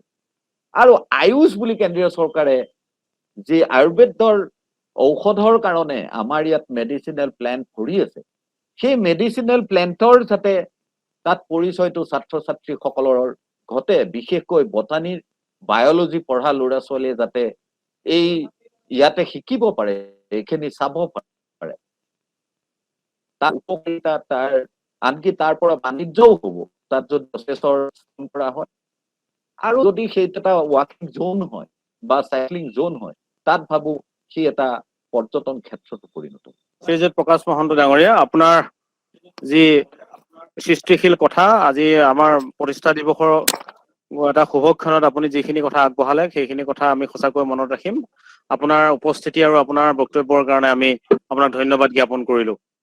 এতিয়া আমাৰ মাজত উপস্থিত থকা আমাৰ সন্মানীয় সতীৰ্থ শ্ৰীযুত ধৰ্মপ্ৰসাদ ডাঙৰীয়া, ধৰ্মপ্ৰসাদ ভট্টাচাৰ্য ডাঙৰীয়া, আজি যি 11টা এণ্ড্ৰইড ফোন ছাত্ৰ ছাত্ৰীৰ মাজত বিতৰিত হৈছিল, তেখেতৰ উদ্যোগতে হৈছে। আমি তেখেতক ভাষণৰ আৰম্ভণিতে পুনৰবাৰ ধন্যবাদ জ্ঞাপন কৰিছো। অভাৰ টু ইউ ধৰ্মপ্ৰসাদ ভট্টাচাৰ্য ডাঙৰীয়া। নগাঁও মহাবিদ্যালয় ৭৭ সংখ্যক প্ৰতিষ্ঠা দিৱসত মোক নিমন্ত্ৰণ কৰি কলেজৰ এই অনুষ্ঠানসমূহত অংশগ্ৰহণ কৰিবলৈ দিয়াত মই কলেজৰ সমূহ সদস্যবৃন্দক, অধ্যক্ষ প্ৰমুখ্যে অধ্যাপকসকল আৰু ছাত্ৰ ছাত্ৰীসকলক ধন্যবাদ জ্ঞাপন কৰিছো। আজি বৈদ্যুতিক অলপ বিজুতি দেখুৱাই থকাৰ কাৰণে মই অকণমান দুটামান কথা কৈ মোৰ বক্তব্য সামৰণি মাৰিম। আৰু বহু সময় মোৰ আগতে বহু ব্যক্তিয়ে কলেজৰ বিষয়ে আৰু ইয়াৰ গৰিমাৰ বিষয়ে কৈ গৈছে, গতিকে মই বহলাই নকলেও হ'ব। মই অতি সংক্ষেপতে কথা ক'ব বিচাৰিছো। শ্ৰদ্ধাভাজন আমাৰ সদৰ সমষ্টিৰ বিধায়ক ৰূপক শৰ্মাদেৱ, আজি মুখ্য অতিথি প্ৰতিদিন গোষ্ঠীৰ মুখ্য সম্পাদক নিতুমণি শইকীয়াদেৱ, প্ৰতিদিনৰ আমাৰ প্ৰকাশ মহন্তদেৱ, আমাৰ অধ্যক্ষ ভৰত বৰকটকী, আৰু ইয়াৰ গভৰ্ণিং বডিৰ শ্ৰী শৰৎ দত্ত ছাৰ, আৰু সমূহ অধ্যাপক অধ্যাপিকা আৰু মোৰ মৰমৰ ছাত্ৰ ছাত্ৰীসকল। আজি মোক স্বীকাৰ কৰিছো। লগতে আমাৰ মাধ্যম মণ্ডলৰ অনিল বৰাদেৱক শ্ৰদ্ধা জ্ঞাপন কৰিবলৈ মই বিশেষভাৱে অধ্যক্ষ আৰু সমূহ ছাত্ৰীক কৃতজ্ঞতা জনাইছো। মই এই কলেজত 1979 চনত আহিছিলো। মই পলি পঢ়িবৰ কাৰণে যোৱাত মোৰ লগৰ বন্ধুবিলাকে কৈছে, কি পলি পঢ়িবি, ইয়াতে পঢ়া, আমি নগাঁও কলেজত পঢ়ো। আহি মই নগাঁও কলেজত এডমিশ্যন ললো। তাৰপিছত মোক লগে লগে গোটেই ছাত্ৰবিলাকে মই কলেজৰ ছাত্ৰ একতা সভাৰ হেৰি কৰিব লাগে, ইলেকশ্যন খেলিব লাগে। আৰু সেই সময়ত মই ইলেকশ্যন খেলি 76% ভিতৰত, অতি অধিক সংখ্যৰ ভিতৰত ৰেকৰ্ড সংখ্যক জিকি এছিষ্টেণ্ট জেনেৰেল ছেক্ৰেটাৰী হলো, সহকাৰী সাধাৰণ সম্পাদক। তেতিয়া আমাৰ সম্পাদক আছিলে গ্ৰীণ বৰুৱাদেৱ, মহিৰাম শইকীয়া ছাৰ অধ্যক্ষ। মই খালি এটাই কথা কওঁ যে এটা জাতি জীয়াই থাকিব হলে জাতিটোক অৰ্থনৈতিকভাৱে সবল হব লাগিব। মই সেই জাতিটো অৰ্থনৈতিকভাৱে যেতিয়ালৈকে সবল নহয়, তেতিয়ালৈকে সেই জাতি কেতিয়াও থিয় হৈ থাকিব নোৱাৰিব। পথাৰ আৰু বজাৰ, এই দুইটা বস্তু আমাৰ জাতিৰ হব লাগে। আৰু সেইটো কাৰণে আমি প্ৰথম যেতিয়াৰ পৰা আমি শিক্ষা লাভৰ কাৰণে আহো শিক্ষানুষ্ঠানত, তেতিয়াৰ পৰা এই চিন্তাটো থাকিব লাগে। কাৰণ এটা জাতি সমৃদ্ধ হৈ থাকিব, তাৰ সংস্কৃতি, তাৰ সকলোবোৰ যদি থাকিব হলে তাক অৰ্থনৈতিকভাৱে সবল হব লাগিব। মোৰ কথাটো হৈছে কি, মই এটা LM ছচিয়েল চাৰ্কেল বুলি এটা ট্ৰাষ্ট কৰা হৈছে, যাৰ পৰা মই আজি 17 চনৰ পৰা বহু দুখীয়া ছাত্ৰ ছাত্ৰীক ইয়াৰ পৰা কিছু অনুদান দিওঁ। এই 11 গৰাকী ছাত্ৰীক মই এই মোবাইল প্ৰদান কৰিব পাই মই নথৈ আনন্দিত, আৰু মই ভাবিছো এইটো এটা মই মোৰ জীৱনৰ ভাল কাম কৰিছো বুলি। আৰু বাকী দ্বিতীয়তে হৈছে, ইয়াৰ পিছতো মোৰ পৰিকল্পনা আছে তেনেকে। আমি নগাঁৱত এখন মই ইয়াৰ পিছত আমাৰ ইয়াৰ পৰাই এখন স্বৰ্গৰথ, এখন ভাল এম্বুলেন্স তেনেকে দিবৰ কাৰণে মই কৰিবৰ কাৰণে বিচাৰিছো। তাৰপিছত আকৌ মেডিকেলৰ কিছুমান ইয়াত আমি লাহে লাহে যে পৰ্যায়ক্ৰমে কৰি যাবৰ কাৰণে পৰিকল্পনা আছে। আৰু এই পৰিকল্পনাবিলাক সফল হবলৈ হলে আপোনালোকৰ সহায় সহযোগিতা সকলোখিনি দৰকাৰ হ'ব। আৰু এই কলেজৰখনৰ বিকাশৰ ক্ষেত্ৰত মই সদায় শৰৎ বৰকটকী অধ্যাপকৰ লগত প্ৰায় মই আহি মই আলোচনা কৰো। 2012 চনৰ পৰা আজিলৈকে তেওঁৰ প্ৰচেষ্টাত যিখিনি ইয়াত কলেজখনে যিখিনি উন্নতি সাধন কৰিছে, সেই উন্নতিখিনিক আমি সকলোৱে স্বীকাৰ কৰিব লাগিব। আৰু তেওঁৰ দিনতে অট'নমাছ হৈছে, তেওঁৰ দিনতে আজি আমাৰ কলেজৰ ইমানখিনি উন্নতি কৰিছে। আৰু মই আজি কেইদিনমান আগতে তেখেতক কৈছিলো, চাব আপোনাৰ দিনতে আজি আৰু 10-15 বছৰৰ ভিতৰত এই কলেজৰ বিশ্ববিদ্যালয়লৈ হ'ব। এই কথাষাৰ আজি নিতুমণি শইকীয়াই মোৰ মুখৰ কথাষাৰ কোৱাত মই বৰ আনন্দিত পাইছো যে এই সপোন যাতে সাৰ্থক হয়, বিশ্ববিদ্যালয়লৈ এইখন কলেজৰ শিক্ষা। আৰু এইবোৰ সৰু ক্ষেত্ৰত সকলো ফালৰ পৰা ৰাইজৰ, ইয়াৰ ৰাজনৈতিক অৰ্থনৈতিক সকলো দিশৰ পৰা সহযোগিতা লাগিব। আমাৰ ৰাজনৈতিক দিশৰ পৰা বা দিশৰ পৰা আমাৰ সদৰ সমষ্টিৰ এই বিধায়ক ৰূপক শৰ্মাৰ যিখিনি অৱদান আছে সেইখিনি মই নতশিৰে স্বীকাৰ কৰিম তেওঁ, আৰু ভৱিষ্যতেও যাতে তেওঁ এনেকুৱা এইখিনি সহযোগ দি আমাৰ কলেজখনক দুপে উঠাই বিশ্ববিদ্যালয় পৰ্যায়লৈ নিব পাৰে, তাৰে মই কামনা কৰিলো। আৰু মোক ভগৱানে এই যিসকল ছাত্ৰ ছাত্ৰী যাৰ শৈক্ষিক আগ্ৰহৰ তেওঁলোক মেধাৱী কৰে, কিন্তু তেওঁলোকে সেইটো কৰিবৰ কাৰণে তেওঁলোকৰ কিছুমান সৰু সুৰা বস্তুৰ অভাৱ, যেনেকে মোবাইল ফোন হওক, কিবা হওক, লেপটপ হওক, তেনেকুৱা ধৰণৰ অভাৱ। আৰু সেইবোৰ পাবৰ কাৰণে তেওঁলোকৰ হয়তো পৰিয়ালৰ পৰা তেনেকুৱা ক্ষেত্ৰত যাতে মই ভৱিষ্যতে আৰু কিবা অলপ হলেও সহায় কৰিব পাৰো, তাৰ কাৰণে মোক আশীৰ্বাদ কৰক। গতিকে ইয়াকে কৈ মই মোৰ সমূহ ছাত্ৰ ছাত্ৰী, অধ্যাপক অধ্যাপিকা, অধ্যক্ষ আৰু যি বিশিষ্ট অতিথিসকলক ধন্যবাদ জনাই, আৰু মোক এইখিনি আজি ইয়াত কবলৈ দিয়াত মই তেওঁলোকৰ নথৈ আনন্দিত, আৰু মই কৃতজ্ঞতা স্বীকাৰ কৰি মোৰ বক্তব্য সামৰণি মাৰিছো। ধন্যবাদ শ্ৰীযুত ধৰ্মপ্ৰসাদ ভট্টাচাৰ্য ডাঙৰীয়া। আপোনাৰ সদিচ্ছা আৰু আমাৰ ছাত্ৰ ছাত্ৰীৰ প্ৰতি দেখুওৱা মৰমৰ বাবে আপোনাক আমি পুনৰবাৰ ধন্যবাদ জ্ঞাপন কৰিছো। এতিয়া আমাৰ মহাবিদ্যালয়ৰ প্ৰাক্তন ছাত্ৰ ডাক্তৰ দেৱৰ এটি গীত আছে মহাবিদ্যালয় সম্পৰ্কত। আজি শুভক্ষণত সেই গীতটো আপোনালোকৰ আগত উপস্থাপন কৰিবৰ কাৰণে মই মানসী মলীয়াক অনুৰোধ জনাইছো।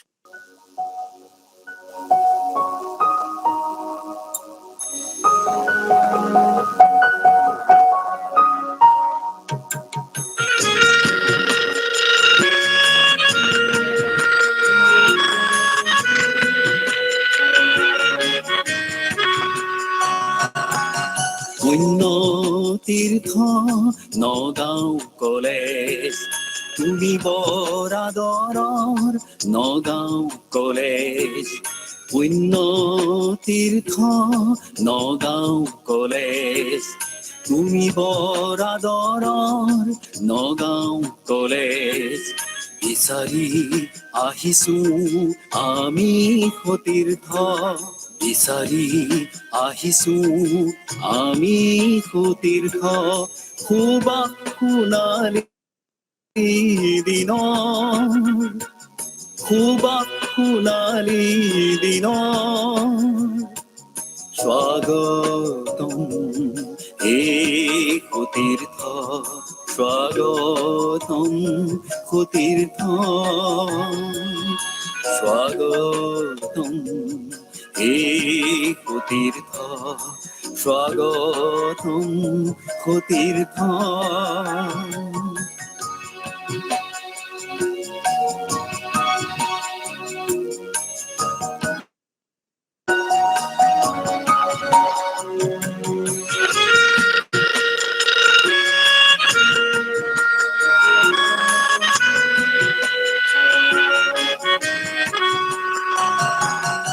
এৰি অহা অলেখ কাহিনী সুখ দুখৰ বহু সোঁৱৰণি এৰি অহা অলেখ কাহিনী সুখ দুখৰ বহু সোঁৱৰণি তোমাৰ বুকুতে আছে লুকাই তোমাৰ বুকুতে আছে লুকাই উনাশীৰ সেই সতীৰ্থক বিচাৰি মন মোৰ উৰি গুচি যায় মন মোৰ উৰি গুচি যায় ক'ত পাম সতীৰ্থৰ খবৰ নগাঁও কলেজ মোৰ চিৰ চেনেহৰ নগাঁও কলেজ মোৰ চিৰ চেনেহৰ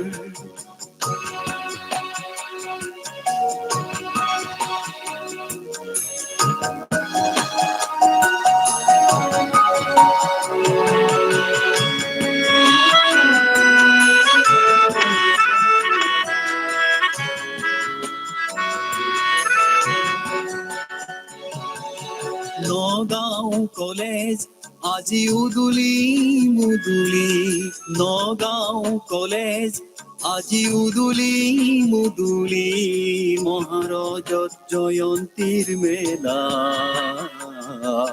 মহাৰজত জয়ন্তীৰ মেলা যুগমীয়া কৰি যাওঁ সোণালী বেলা আমাৰ স্নেহে বিলাই যাব বাৰ্তা সমন্বয় নগাঁও কলেজ মোৰ চিৰ চেনেহৰ পুণ্য তীৰ্থ নগাঁও কলেজ তুমি বৰ আদৰৰ নগাঁও কলেজ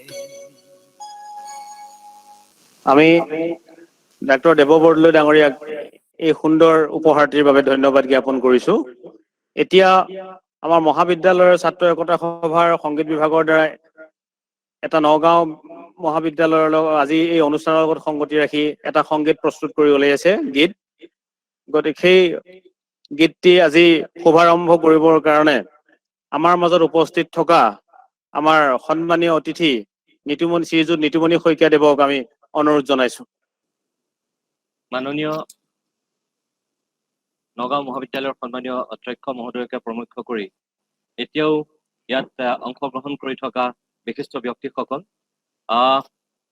প্ৰথমতে কিতাপখন উন্মোচন কৰাৰ পিছত মই যামগৈ বুলি ভাবিছিলো কাৰণ ইতিমধ্যে 12টা বাজি 10 মিনিট গৈছে মই ইয়াত 12 বজালৈকে থাকিম বুলি কৈছিলো আৰু কিন্তু ছাত্ৰ একতা সভাৰ সাধাৰণ সম্পাদককে প্ৰমুখ্য কৰি সকলো বিষয়ববীয়াই যেতিয়া এটা অনুৰোধ কৰিলে মই সেই অনুৰোধটো ৰক্ষা কৰিবৰ কাৰণেহে এইখিনি সময় থাকিলো উত্তৰ পূৰ্বাঞ্চলৰ ছাত্ৰ ছাত্ৰীসকলক তুচ্ছ তাচ্ছিল্য কৰি আমাৰ দিল্লীত বা আন আন অঞ্চলত যি ধৰণৰ কিছুমান মন্তব্য কৰা হয় আৰু তাৰ পিছত কি ধৰণৰ বাতৰি কৰিবলগীয়া হয় আপোনালোক সকলো অৱগত সেই তেনেকুৱা ঘটনাৱলীক লৈ তেওঁলোকে এটা গীত সৃষ্টি কৰিছে আৰু গীতটো হিন্দী ভাষাত তেওঁলোকে গোৱাইছে গতিকে এটা তেওঁলোকৰ উদ্দেশ্য আছে লক্ষ্য আছে গীতটো এনেই মনোৰঞ্জনৰ কাৰণে তেওঁলোকে গীতটো লিখা নাই বা গীতটো গোৱা নাই যদিও তাত আপুনি মই মনোৰঞ্জন পাম কিন্তু তাত এক চিন্তাৰ খোৰাক হয়তো নিশ্চয় আছে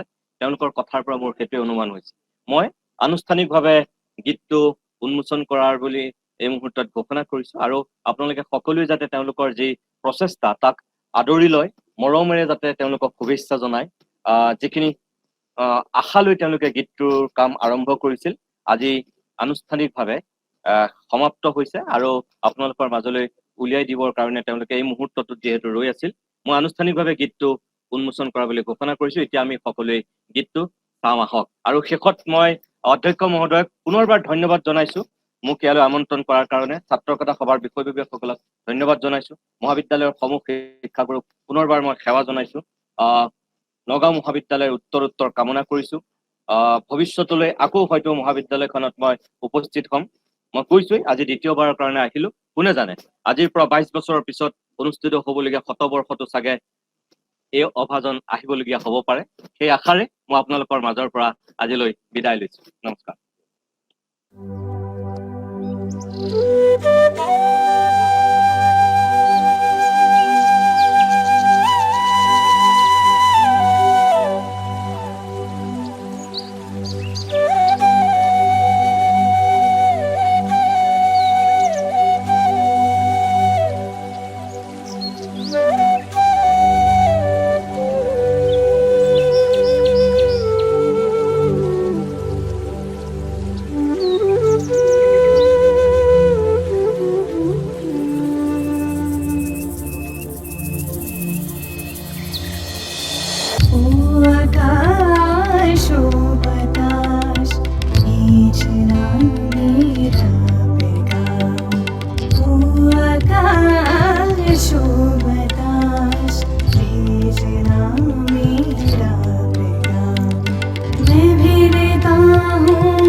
Ah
ना सहेंगे तुझसे जुदाई।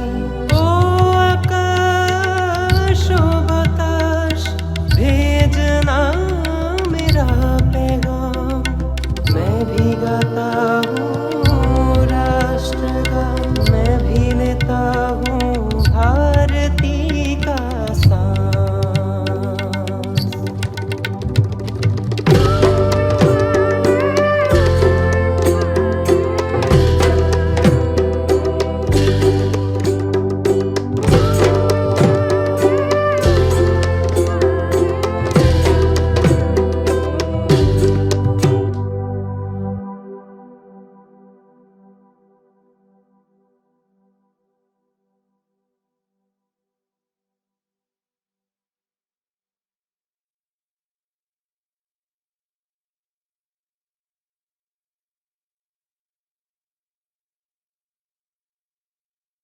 ধন্যবাদ। নগাঁও মহাবিদ্যালয়ৰ ছাত্ৰ একতা সভাৰ সমূহ বিষয়ববীয়াকে প্ৰমুখ্য কৰি ছাত্ৰ ছাত্ৰীসকললৈ তেওঁলোকে এই কোভিড মহামাৰীৰ সময়টো অতি সুন্দৰভাৱে এটা উদ্যোগ লৈ এটা পজিটিভ মেণ্টেলিটি লৈ এটা সদৰ্থক মানসিকতাৰে এটা সুন্দৰ বাতাবৰণ প্ৰস্তুত কৰিছে গীনৰ মাধ্যমেদি। আমি তেখেতসকলৰ যি মানসিক প্ৰস্তুতি আৰু সামাজিক দায়বদ্ধতা তাক সঁচাকৈ আমি শলাগ লৈছো আৰু অনাগত দিনত তেওঁলোকে এই ধৰণে আৰু সমাজক উৎসাহিত কৰিবলৈ এনেকুৱা ধৰণৰ সৃষ্টিৰাজি সমাজলৈ আগবঢ়াব বুলি আমি আশা কৰিছো। এতিয়া আমি আজিৰ সভাৰ শেষাংশলৈ আগবাঢ়িছো। আমাৰ এতিয়া আছে আমাৰ সন্মানীয় সভাপতিৰ তেখেতৰ সামৰণি মন্তব্য। গতিকে আমাৰ মাজত উপস্থিত থকা আজি সন্মানীয় সভাপতি মহোদয়ক তেখেতৰ সামৰণি ভাষণ আগবঢ়াবৰ কাৰণে মই অনুৰোধ জনাইছো।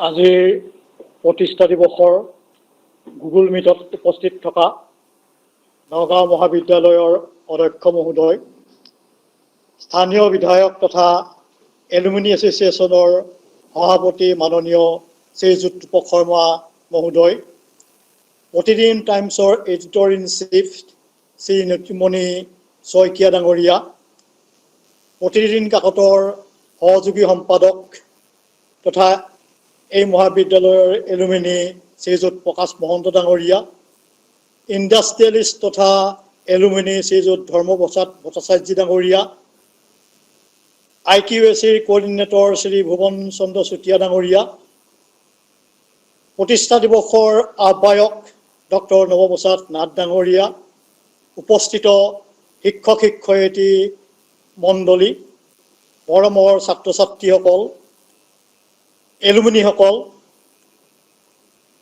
আৰু উপস্থিত সুধীবৃন্দ, আজি আমি পতাকা উত্তোলনৰ দ্বাৰা এই মহাবিদ্যালয়ৰ ৭৮তম প্ৰতিষ্ঠা দিৱস উদযাপন কৰিলোঁ। আপোনালোকে জানে যে কলিকতা বিশ্ববিদ্যালয়ৰ অনুমতি সাপেক্ষে 1944 চনত 7 আগষ্ট তাৰিখে মধ্য অসম নগাঁও চহৰত ঐতিহ্যমণ্ডিত নগাঁও মহাবিদ্যালয়ে প্ৰতিষ্ঠা লাভ কৰে। নগাঁওবাসী ৰাইজ আৰু কেইজনমান স্বনামধন্য দূৰদৰ্শী সচেতন দায়িত্বশীল ব্যক্তিৰ আৰ্থিক শাৰীৰিক মানসিক প্ৰতিষ্ঠা হৈছিল। এই শিক্ষানুষ্ঠানী ব্যক্তিসকলৰ ভিতৰত আগ্ৰহী আছিল মতিৰাম বৰা। তেখেতে সেই সময়ৰ মহান ব্যক্তি চন্দ্ৰকান্ত ফুকন, মহিচন্দ্ৰ বৰা, হলধৰ ভূঞা, পূৰ্ণচন্দ্ৰ শৰ্মা, প্ৰতাপ শৰ্মা, ডক্টৰ ললিত বৰুৱা, বিমল বৰা, প্ৰিয়নাথ সেনগুপ্ত, জগবন্ধু দাস, ইদ্ৰিছ আলী, সূৰ্য কুমাৰ ভূঞা আদি ব্যক্তিসকলৰ লগত আলোচনা কৰি নগাঁও চহৰত এখন মহাবিদ্যালয় স্থাপনৰ বাবে প্ৰস্তাৱ গ্ৰহণ কৰি এখন পূৰ্ণাংগ পৰ্যায়ৰ সমিতি গঠন কৰে। সমিতিখনৰ সভাপতি আছিল ৰায় বাহাদুৰ বিদ্যাবন গোস্বামী, উপসভাপতি ৰায় বাহাদুৰ ভদ্ৰেশ্বৰ বৰুৱা, যুটীয়া সম্পাদক তয়কৰ্মে মতিৰাম বৰা আৰু প্ৰিয়নাথ সেনগুপ্ত। সমিতিয়ে 1944 চনৰ পৰাই মহাবিদ্যালয়ৰ শুভাৰম্ভ কৰিবলৈ কলিকতা বিশ্ববিদ্যালয়ৰ অনুমতি বিচাৰে আৰু সেই আবেদনৰ ভিত্তিত কলিকতা বিশ্ববিদ্যালয়ে 1944 চনৰ 7 আগষ্ট তাৰিখৰ পৰা নগাঁও মহাবিদ্যালয়ৰ শিক্ষাবৰ্ষ আৰম্ভ হয়। কলিকতা বিশ্ববিদ্যালয় অনুমতি লাভ কৰি 1944 চনৰ পৰাই ইংৰাজী, অসমীয়া, বাংলা, সংস্কৃত, আৰবিক, গণিত, বুৰঞ্জী, চিভিক্স আৰু লজিক বিষয়ৰ অন্তৰ্ভুক্তিৰে আই এছ শ্ৰেণীৰ পাঠদান আৰম্ভ হয়। প্ৰথম অধ্যক্ষ হিচাপে দায়িত্ব লৈ যশস্বী সাহিত্যিক পণ্ডিত পৱৰ যোগেশ্বৰ শৰ্মা ডাঙৰীয়াই, উপাধ্যক্ষ হিচাপে কাৰ্যনিৰ্বাহ কৰে দেৱেন্দ্ৰনাথ বৰা ডাঙৰীয়াই। স্থাপন কালত শিক্ষাগুৰুসকল আছিল ফণীন্দ্ৰলাল দত্ত, দেৱেশ্বৰ পাঠক, নিৰ্মল চন্দ্ৰ চমাদ্দাৰ, মহেশ চন্দ্ৰদেৱ গোস্বামী, এ ৰফ চৌধুৰী আদি। এই বছৰত নামভৰ্তি কৰা ছাত্ৰ ছাত্ৰীসকলৰ সংখ্যা আছিল 141 জন। মাত্ৰ 9টা বিষয়ৰ অন্তৰ্ভুক্তিৰে 141 জন ছাত্ৰ ছাত্ৰীৰে পাঠদান আৰম্ভ কৰা মহাবিদ্যালয়খনত বৰ্তমান 24-25টা বিষয়ৰ প্ৰায় 3500 মান অধিক ছাত্ৰ ছাত্ৰীসকলে নিয়মীয়াকৈ শিক্ষা গ্ৰহণ কৰাৰ উপৰিও কলা বাণিজ্য আৰু বাণিজ্য বিভাগৰ প্ৰায়বোৰ বিষয়তে স্নাতকোত্তৰ শ্ৰেণীৰ ছাত্ৰ ছাত্ৰীয়ে অধ্যয়ন কৰাৰ সুবিধা পাইছে। গতিকে আজিৰ আমাৰ এই মহাবিদ্যালয় উত্তৰণৰ এক শীৰ্ষবিন্দুত উপনীত হৈছে। যোৱা 1916 চনৰ নাকৰ মূল্যায়নত আমাৰ নগাঁও মহাবিদ্যালয়ে A গ্ৰেড 3.27 পাইছিল আৰু বৰ্তমানেও আমাৰ নাকে এই যি 3.27 গ্ৰেড আছিল CGPA, এইটো 2025 চনলৈকে বৃদ্ধি কৰিছে। এইটো আমাৰ বাবে বৰ সুখবৰ আৰু অহা 4-5 বছৰৰ ভিতৰত অট'নমাছ কলেজৰ উন্নতিৰ জখলাত বহুখিনি আগুৱাই যাব পাৰিম বুলি, পুনৰ ইয়াতকৈ ভাল গ্ৰেড লাভ কৰিবলৈ সক্ষম হ'ব বুলি আমি আশা কৰিছোঁ। মহাবিদ্যালয়ৰ যাত্ৰাপথৰ এই সুদীৰ্ঘ 78 বছৰত বহুতো অসাধাৰণ বুদ্ধিমত্তাৰ সৃষ্টি হৈছে।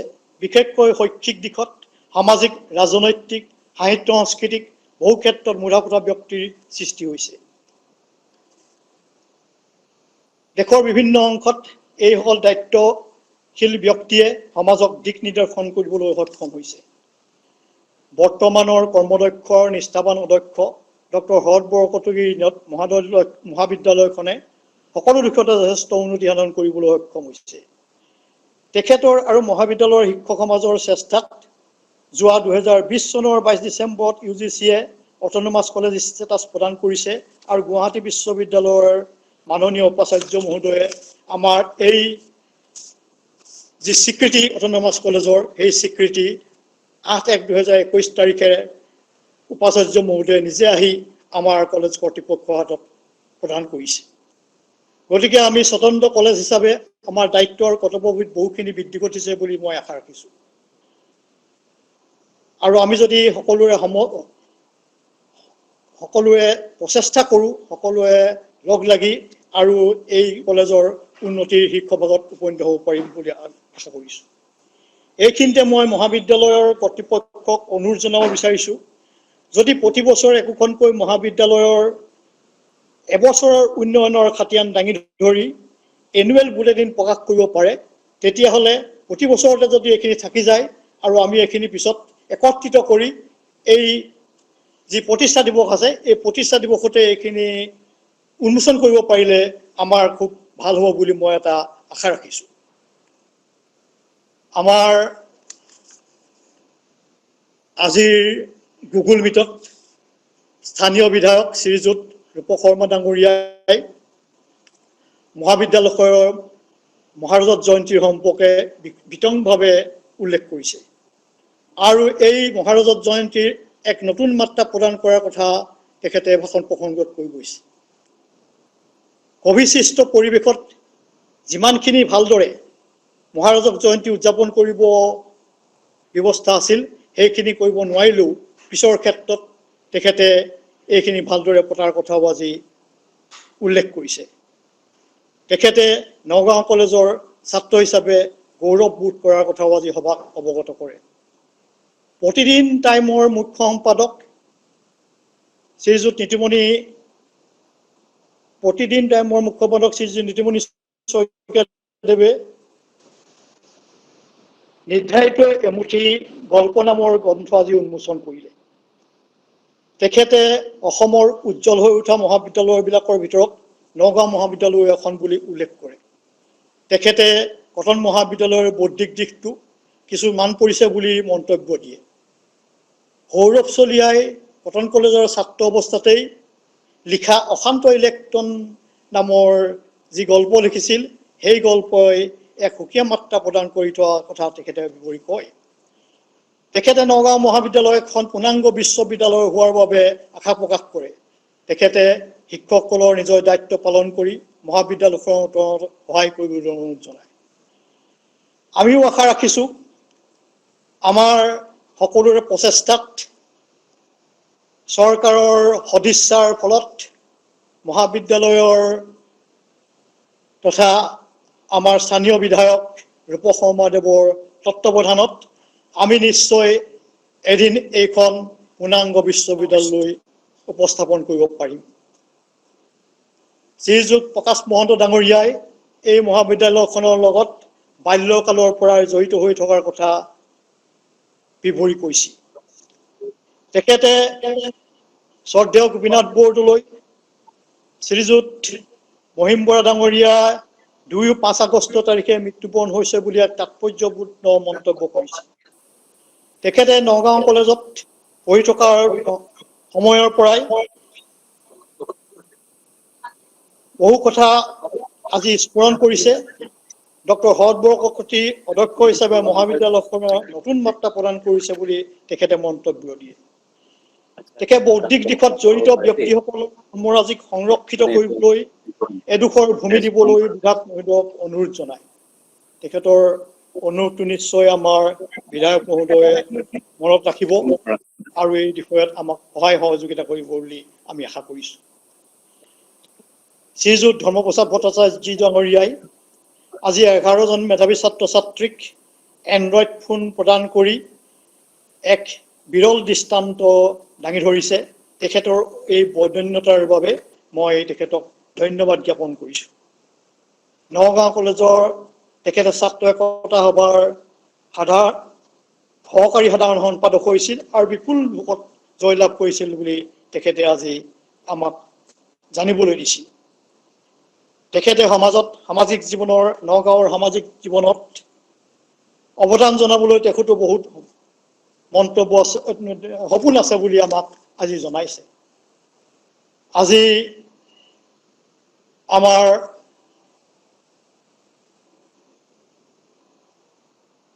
মহাবিদ্যালয়ৰ ছাত্ৰসকলৰ দ্বাৰা পৰিৱেশন কৰা সংগীত বিভাগৰ দ্বাৰা পৰিৱেশন কৰা এটা গীত আমাৰ মাজত আজি পৰিৱেশন কৰা হ'ল। আমি এই গীতটো শুনি সকলোৱে বৰ আপ্লুত হৈ পৰিলোঁ।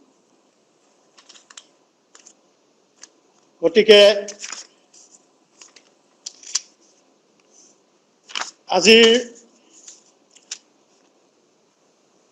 এই মহাবিদ্যালয়ৰ প্ৰতিষ্ঠা দিৱসত মই মহাবিদ্যালয়ৰ দুটামান সমস্যাৰ বিষয়ে আপোনালোকক ক'বলৈ বিচাৰিছোঁ। আমাৰ মহাবিদ্যালয়ৰ গৃহৰ কোনো নাটনি হোৱা নাই, কিন্তু মহাবিদ্যালয়খনৰ মাটিৰ বিশেষ সমস্যা আছে। যিহেতু নতুন নতুন গৃহ নিৰ্মাণ কৰিবলগীয়া হৈ আহিছে, আমাৰ অট'নমাছ কলেজ হৈ যোৱাৰ পাছতেই আমি বিভিন্ন দিশত নিজেই সক্ৰিয়ভাৱে এখন বিশ্ববিদ্যালয়ৰ যিমানখিনি কাম, সেই গোটেই কামখিনি আমাৰ সমাধা কৰিবলগীয়া হৈছে। গতিকে আমাৰ এতিয়া যি ভূমি আমাৰ মহাবিদ্যালয়ৰ নামত আছে, সেইখিনি ভূমি আমাৰ যথেষ্ট নহয় আমাৰ গোটেই কামখিনি কৰিবৰ কাৰণে। গতিকে মহাবিদ্যালয়খন বিশ্ববিদ্যালয়ৰ পৰ্যায়ত উত্তীৰ্ণ কৰিবলৈ আমাক যথেষ্ট মাটিৰ প্ৰয়োজন আছে। এটা সুখবৰ আমাৰ আছিল যে চলিত বৰ্ষৰ ফেব্ৰুৱাৰী মাহত অসমৰ তেতিয়া মাননীয় শিক্ষামন্ত্ৰী আৰু বৰ্তমানৰ সন্মানীয় মুখ্যমন্ত্ৰী মহোদয়ে আমাক 50 বিঘামান মাটি দিয়াৰ কথা আশ্বাস দিছিল। তেখেতে আমাৰ হোষ্টেলৰ গৃহটো উদ্বোধন কৰিব আহোঁতে এই কথা কৈছিল। আমি আশা ৰাখিছোঁ তেখেতে নিশ্চয় আমাৰ এই আশা পূৰণ কৰিব। মই স্থানীয় বিধায়ক শ্ৰীযুত ৰূপ শৰ্মা ডাঙৰীয়াকো এই বিষয়ত আগভাগ ল'বলৈ অনুৰোধ জনাইছোঁ।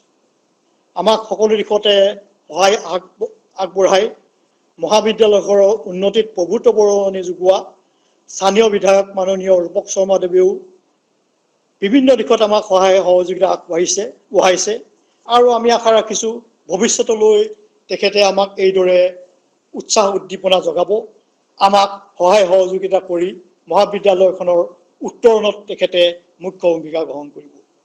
খুব বেছি দীঘলীয়া নকৰোঁ, আপোনালোকৰ সময় যথেষ্ট হৈছে।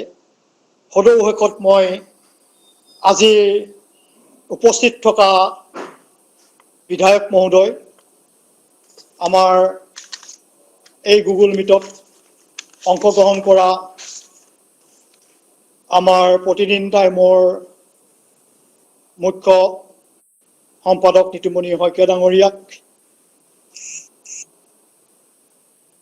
আমাৰ প্ৰতিদিন কাকতৰ বিশিষ্ট সাংবাদিক প্ৰকাশ মহন্ত ডাঙৰীয়াক আৰু আমাৰ ইয়াত অংশগ্ৰহণ কৰা আমাৰ বিশিষ্ট এলুমিনি তথা ইণ্ডাষ্ট্ৰিয়েলিষ্ট ধৰ্মপ্ৰসাদ ভট্টাচাৰ্য ডাঙৰীয়া, তেখেতসকলৰ বক্তব্য ৰাখি যিদৰে আমাক উৎসাহ উদ্দীপনা যোগালে, এই সকলোকে মই কৃতজ্ঞতা আৰু ধন্যবাদ জ্ঞাপন কৰি মোৰ চমু ভাষণ ইয়াতেই সামৰণি মাৰিছোঁ। জয়তু নগাঁও মহাবিদ্যালয়। ধন্যবাদ ছাৰ। ধন্যবাদ ছাৰ আপোনাৰ বহুমূলীয়া ভাষণৰ বাবে।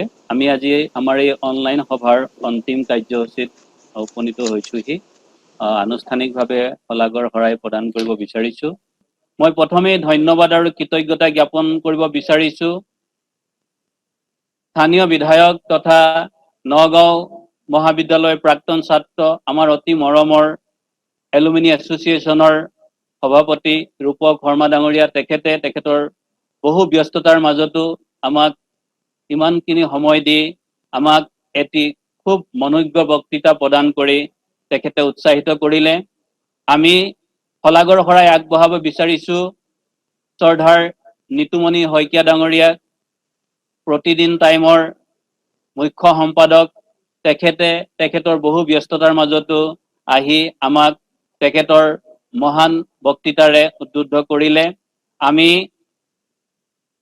শলাগৰ শৰাই আগবঢ়াব বিচাৰিছোঁ নগাঁও মহাবিদ্যালয়ৰ প্ৰাক্তন ছাত্ৰ, প্ৰতিদিন কাকতৰ বিশিষ্ট সাংবাদিক প্ৰকাশ মহন্ত ডাঙৰীয়া, তেখেতৰ ব্যস্ততাৰ মাজতো আমাক এই আজি অনলাইন সভাখনত উপস্থিত থাকি আমাক কৃতাৰ্থ কৰিলে।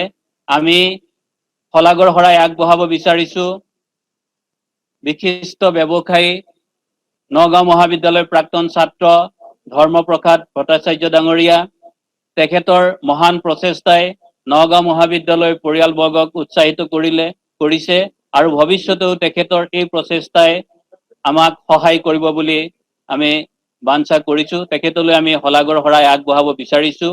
এই চেগতে মই শলাগৰ শৰাই আগবঢ়াব বিচাৰিছোঁ আমাৰ অতি সন্মানীয় প্ৰাক্তন অধ্যাপক অধ্যাপিকাসকল। তেখেতলোকে গঢ়ি থৈ যোৱা ভেটিতেই আজি এই নগাঁও মহাবিদ্যালয় বটবৃক্ষ হৈ দেশে বিদেশে ইয়াৰ জ্ঞানৰ পোহৰ বিলাইছে। আৰু মই এই চেগতে শলাগৰ শৰাই আগবঢ়াব বিচাৰিছোঁ নগাঁও মহাবিদ্যালয়ৰ বৰ্তমানৰ অধ্যাপক অধ্যাপিকাসকল। তেখেতলোকৰ অহো পুৰুষাৰ্থত ক্ৰমান্বয়ে আগুৱাই গৈ আছে আৰু আমি অলপ আগতে নীতুমণি শইকীয়াকে প্ৰমুখ্য কৰি যিসকল বিশিষ্ট ব্যক্তিয়ে নগাঁও মহাবিদ্যালয় এখন বিশ্ববিদ্যালয় হিচাপে চাব বিচাৰিছে, গতিকে তেখেতলোকৰ অবিহনে হয়তো এয়া সম্ভৱ নহ'ব। মই তেখেতলোকে ইমান সময় এই অনলাইন প্লেটফৰ্মত সংযোজিত হৈ আমাক উৎসাহিত কৰিলে, তেখেতলোকক মই ধন্যবাদ আৰু কৃতজ্ঞতা জ্ঞাপন কৰিব বিচাৰিছোঁ। মই ধন্যবাদ আৰু কৃতজ্ঞতা জ্ঞাপন কৰিব বিচাৰিছোঁ সমূহ অনা শিক্ষক কৰ্মচাৰীসকলক। তেখেতলোক হ'ল আমাৰ নগাঁও মহাবিদ্যালয়ৰ চালিকা শক্তিৰ এটা অবিচ্ছেদ্য অংগ। তেখেতলোকৰ অবিহনে হয়তো আমি নগাঁও মহাবিদ্যালয় কোনো কাৰ্যতে আগবাঢ়ি যাব নোৱাৰিম। তেখেতলোকক মই ধন্যবাদ আৰু কৃতজ্ঞতা জ্ঞাপন কৰিব বিচাৰিছোঁ। মই সদৌ শেষত ধন্যবাদ আৰু কৃতজ্ঞতা জ্ঞাপন কৰিব বিচাৰিছোঁ আমাৰ অতি মৰমৰ আৰু আমাৰ অতি স্নেহৰ ছাত্ৰ ছাত্ৰীসকলৰ অবিহনে হয়তো এখন মহাবিদ্যালয় কেতিয়াও সজীৱ হৈ থাকিব নোৱাৰে। তেখেতলোকে আমাৰ সমূহ ছাত্ৰ ছাত্ৰীৰ সহযোগতে নগাঁও মহাবিদ্যালয় এই পদোন্নতি সম্ভৱ। আৰু শেষত মই টেকনিকেলি হেল্প কৰাৰ কাৰণে নগাঁও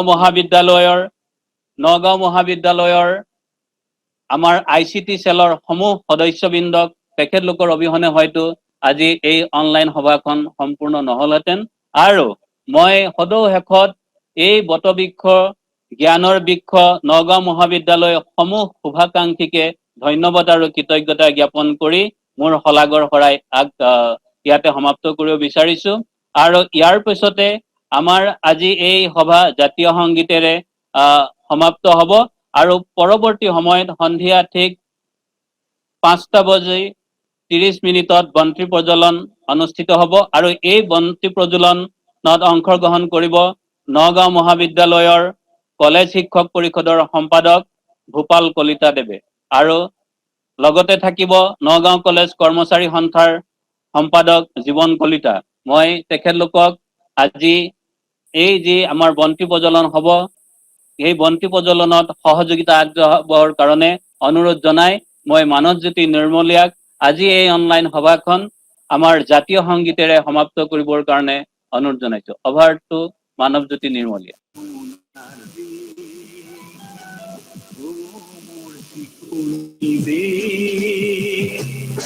এনেখন শুৱলা এনেখন সুফলা এনেখন মৰম মোৰ আপোনাৰ মোৰ চিকুনি এনেখন শুৱলা এনেখন সুফলা এনেখন মৰম মোৰ খুৰীয়ামাৰ অসমৰ সুদিমা পৃথিৱীৰ ক'তো বিচাৰি জনমটো নোপোৱা কৰিলেও পাৰ মোৰ উপজা ঠাই মোৰ অসমীয়াই চাই লওঁ এবাৰ মুখনি তোমাৰ হেঁপাহ মোৰ পলোৱা নাই চাই লওঁ এবাৰ মুখনি তোমাৰ হেঁপাহ মোৰ পলোৱা নাই মোৰ আপোনাৰ মোৰ চিকুনি এনেখন শুৱলা এনেখন সুফলা এনেখন মৰম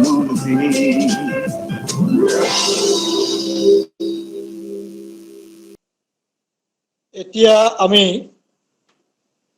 আজিৰ এই অনলাইন মুকলি সভা আনুষ্ঠানিকভাৱে সমাপ্ত হৈছে বুলি ঘোষণা কৰিছোঁ।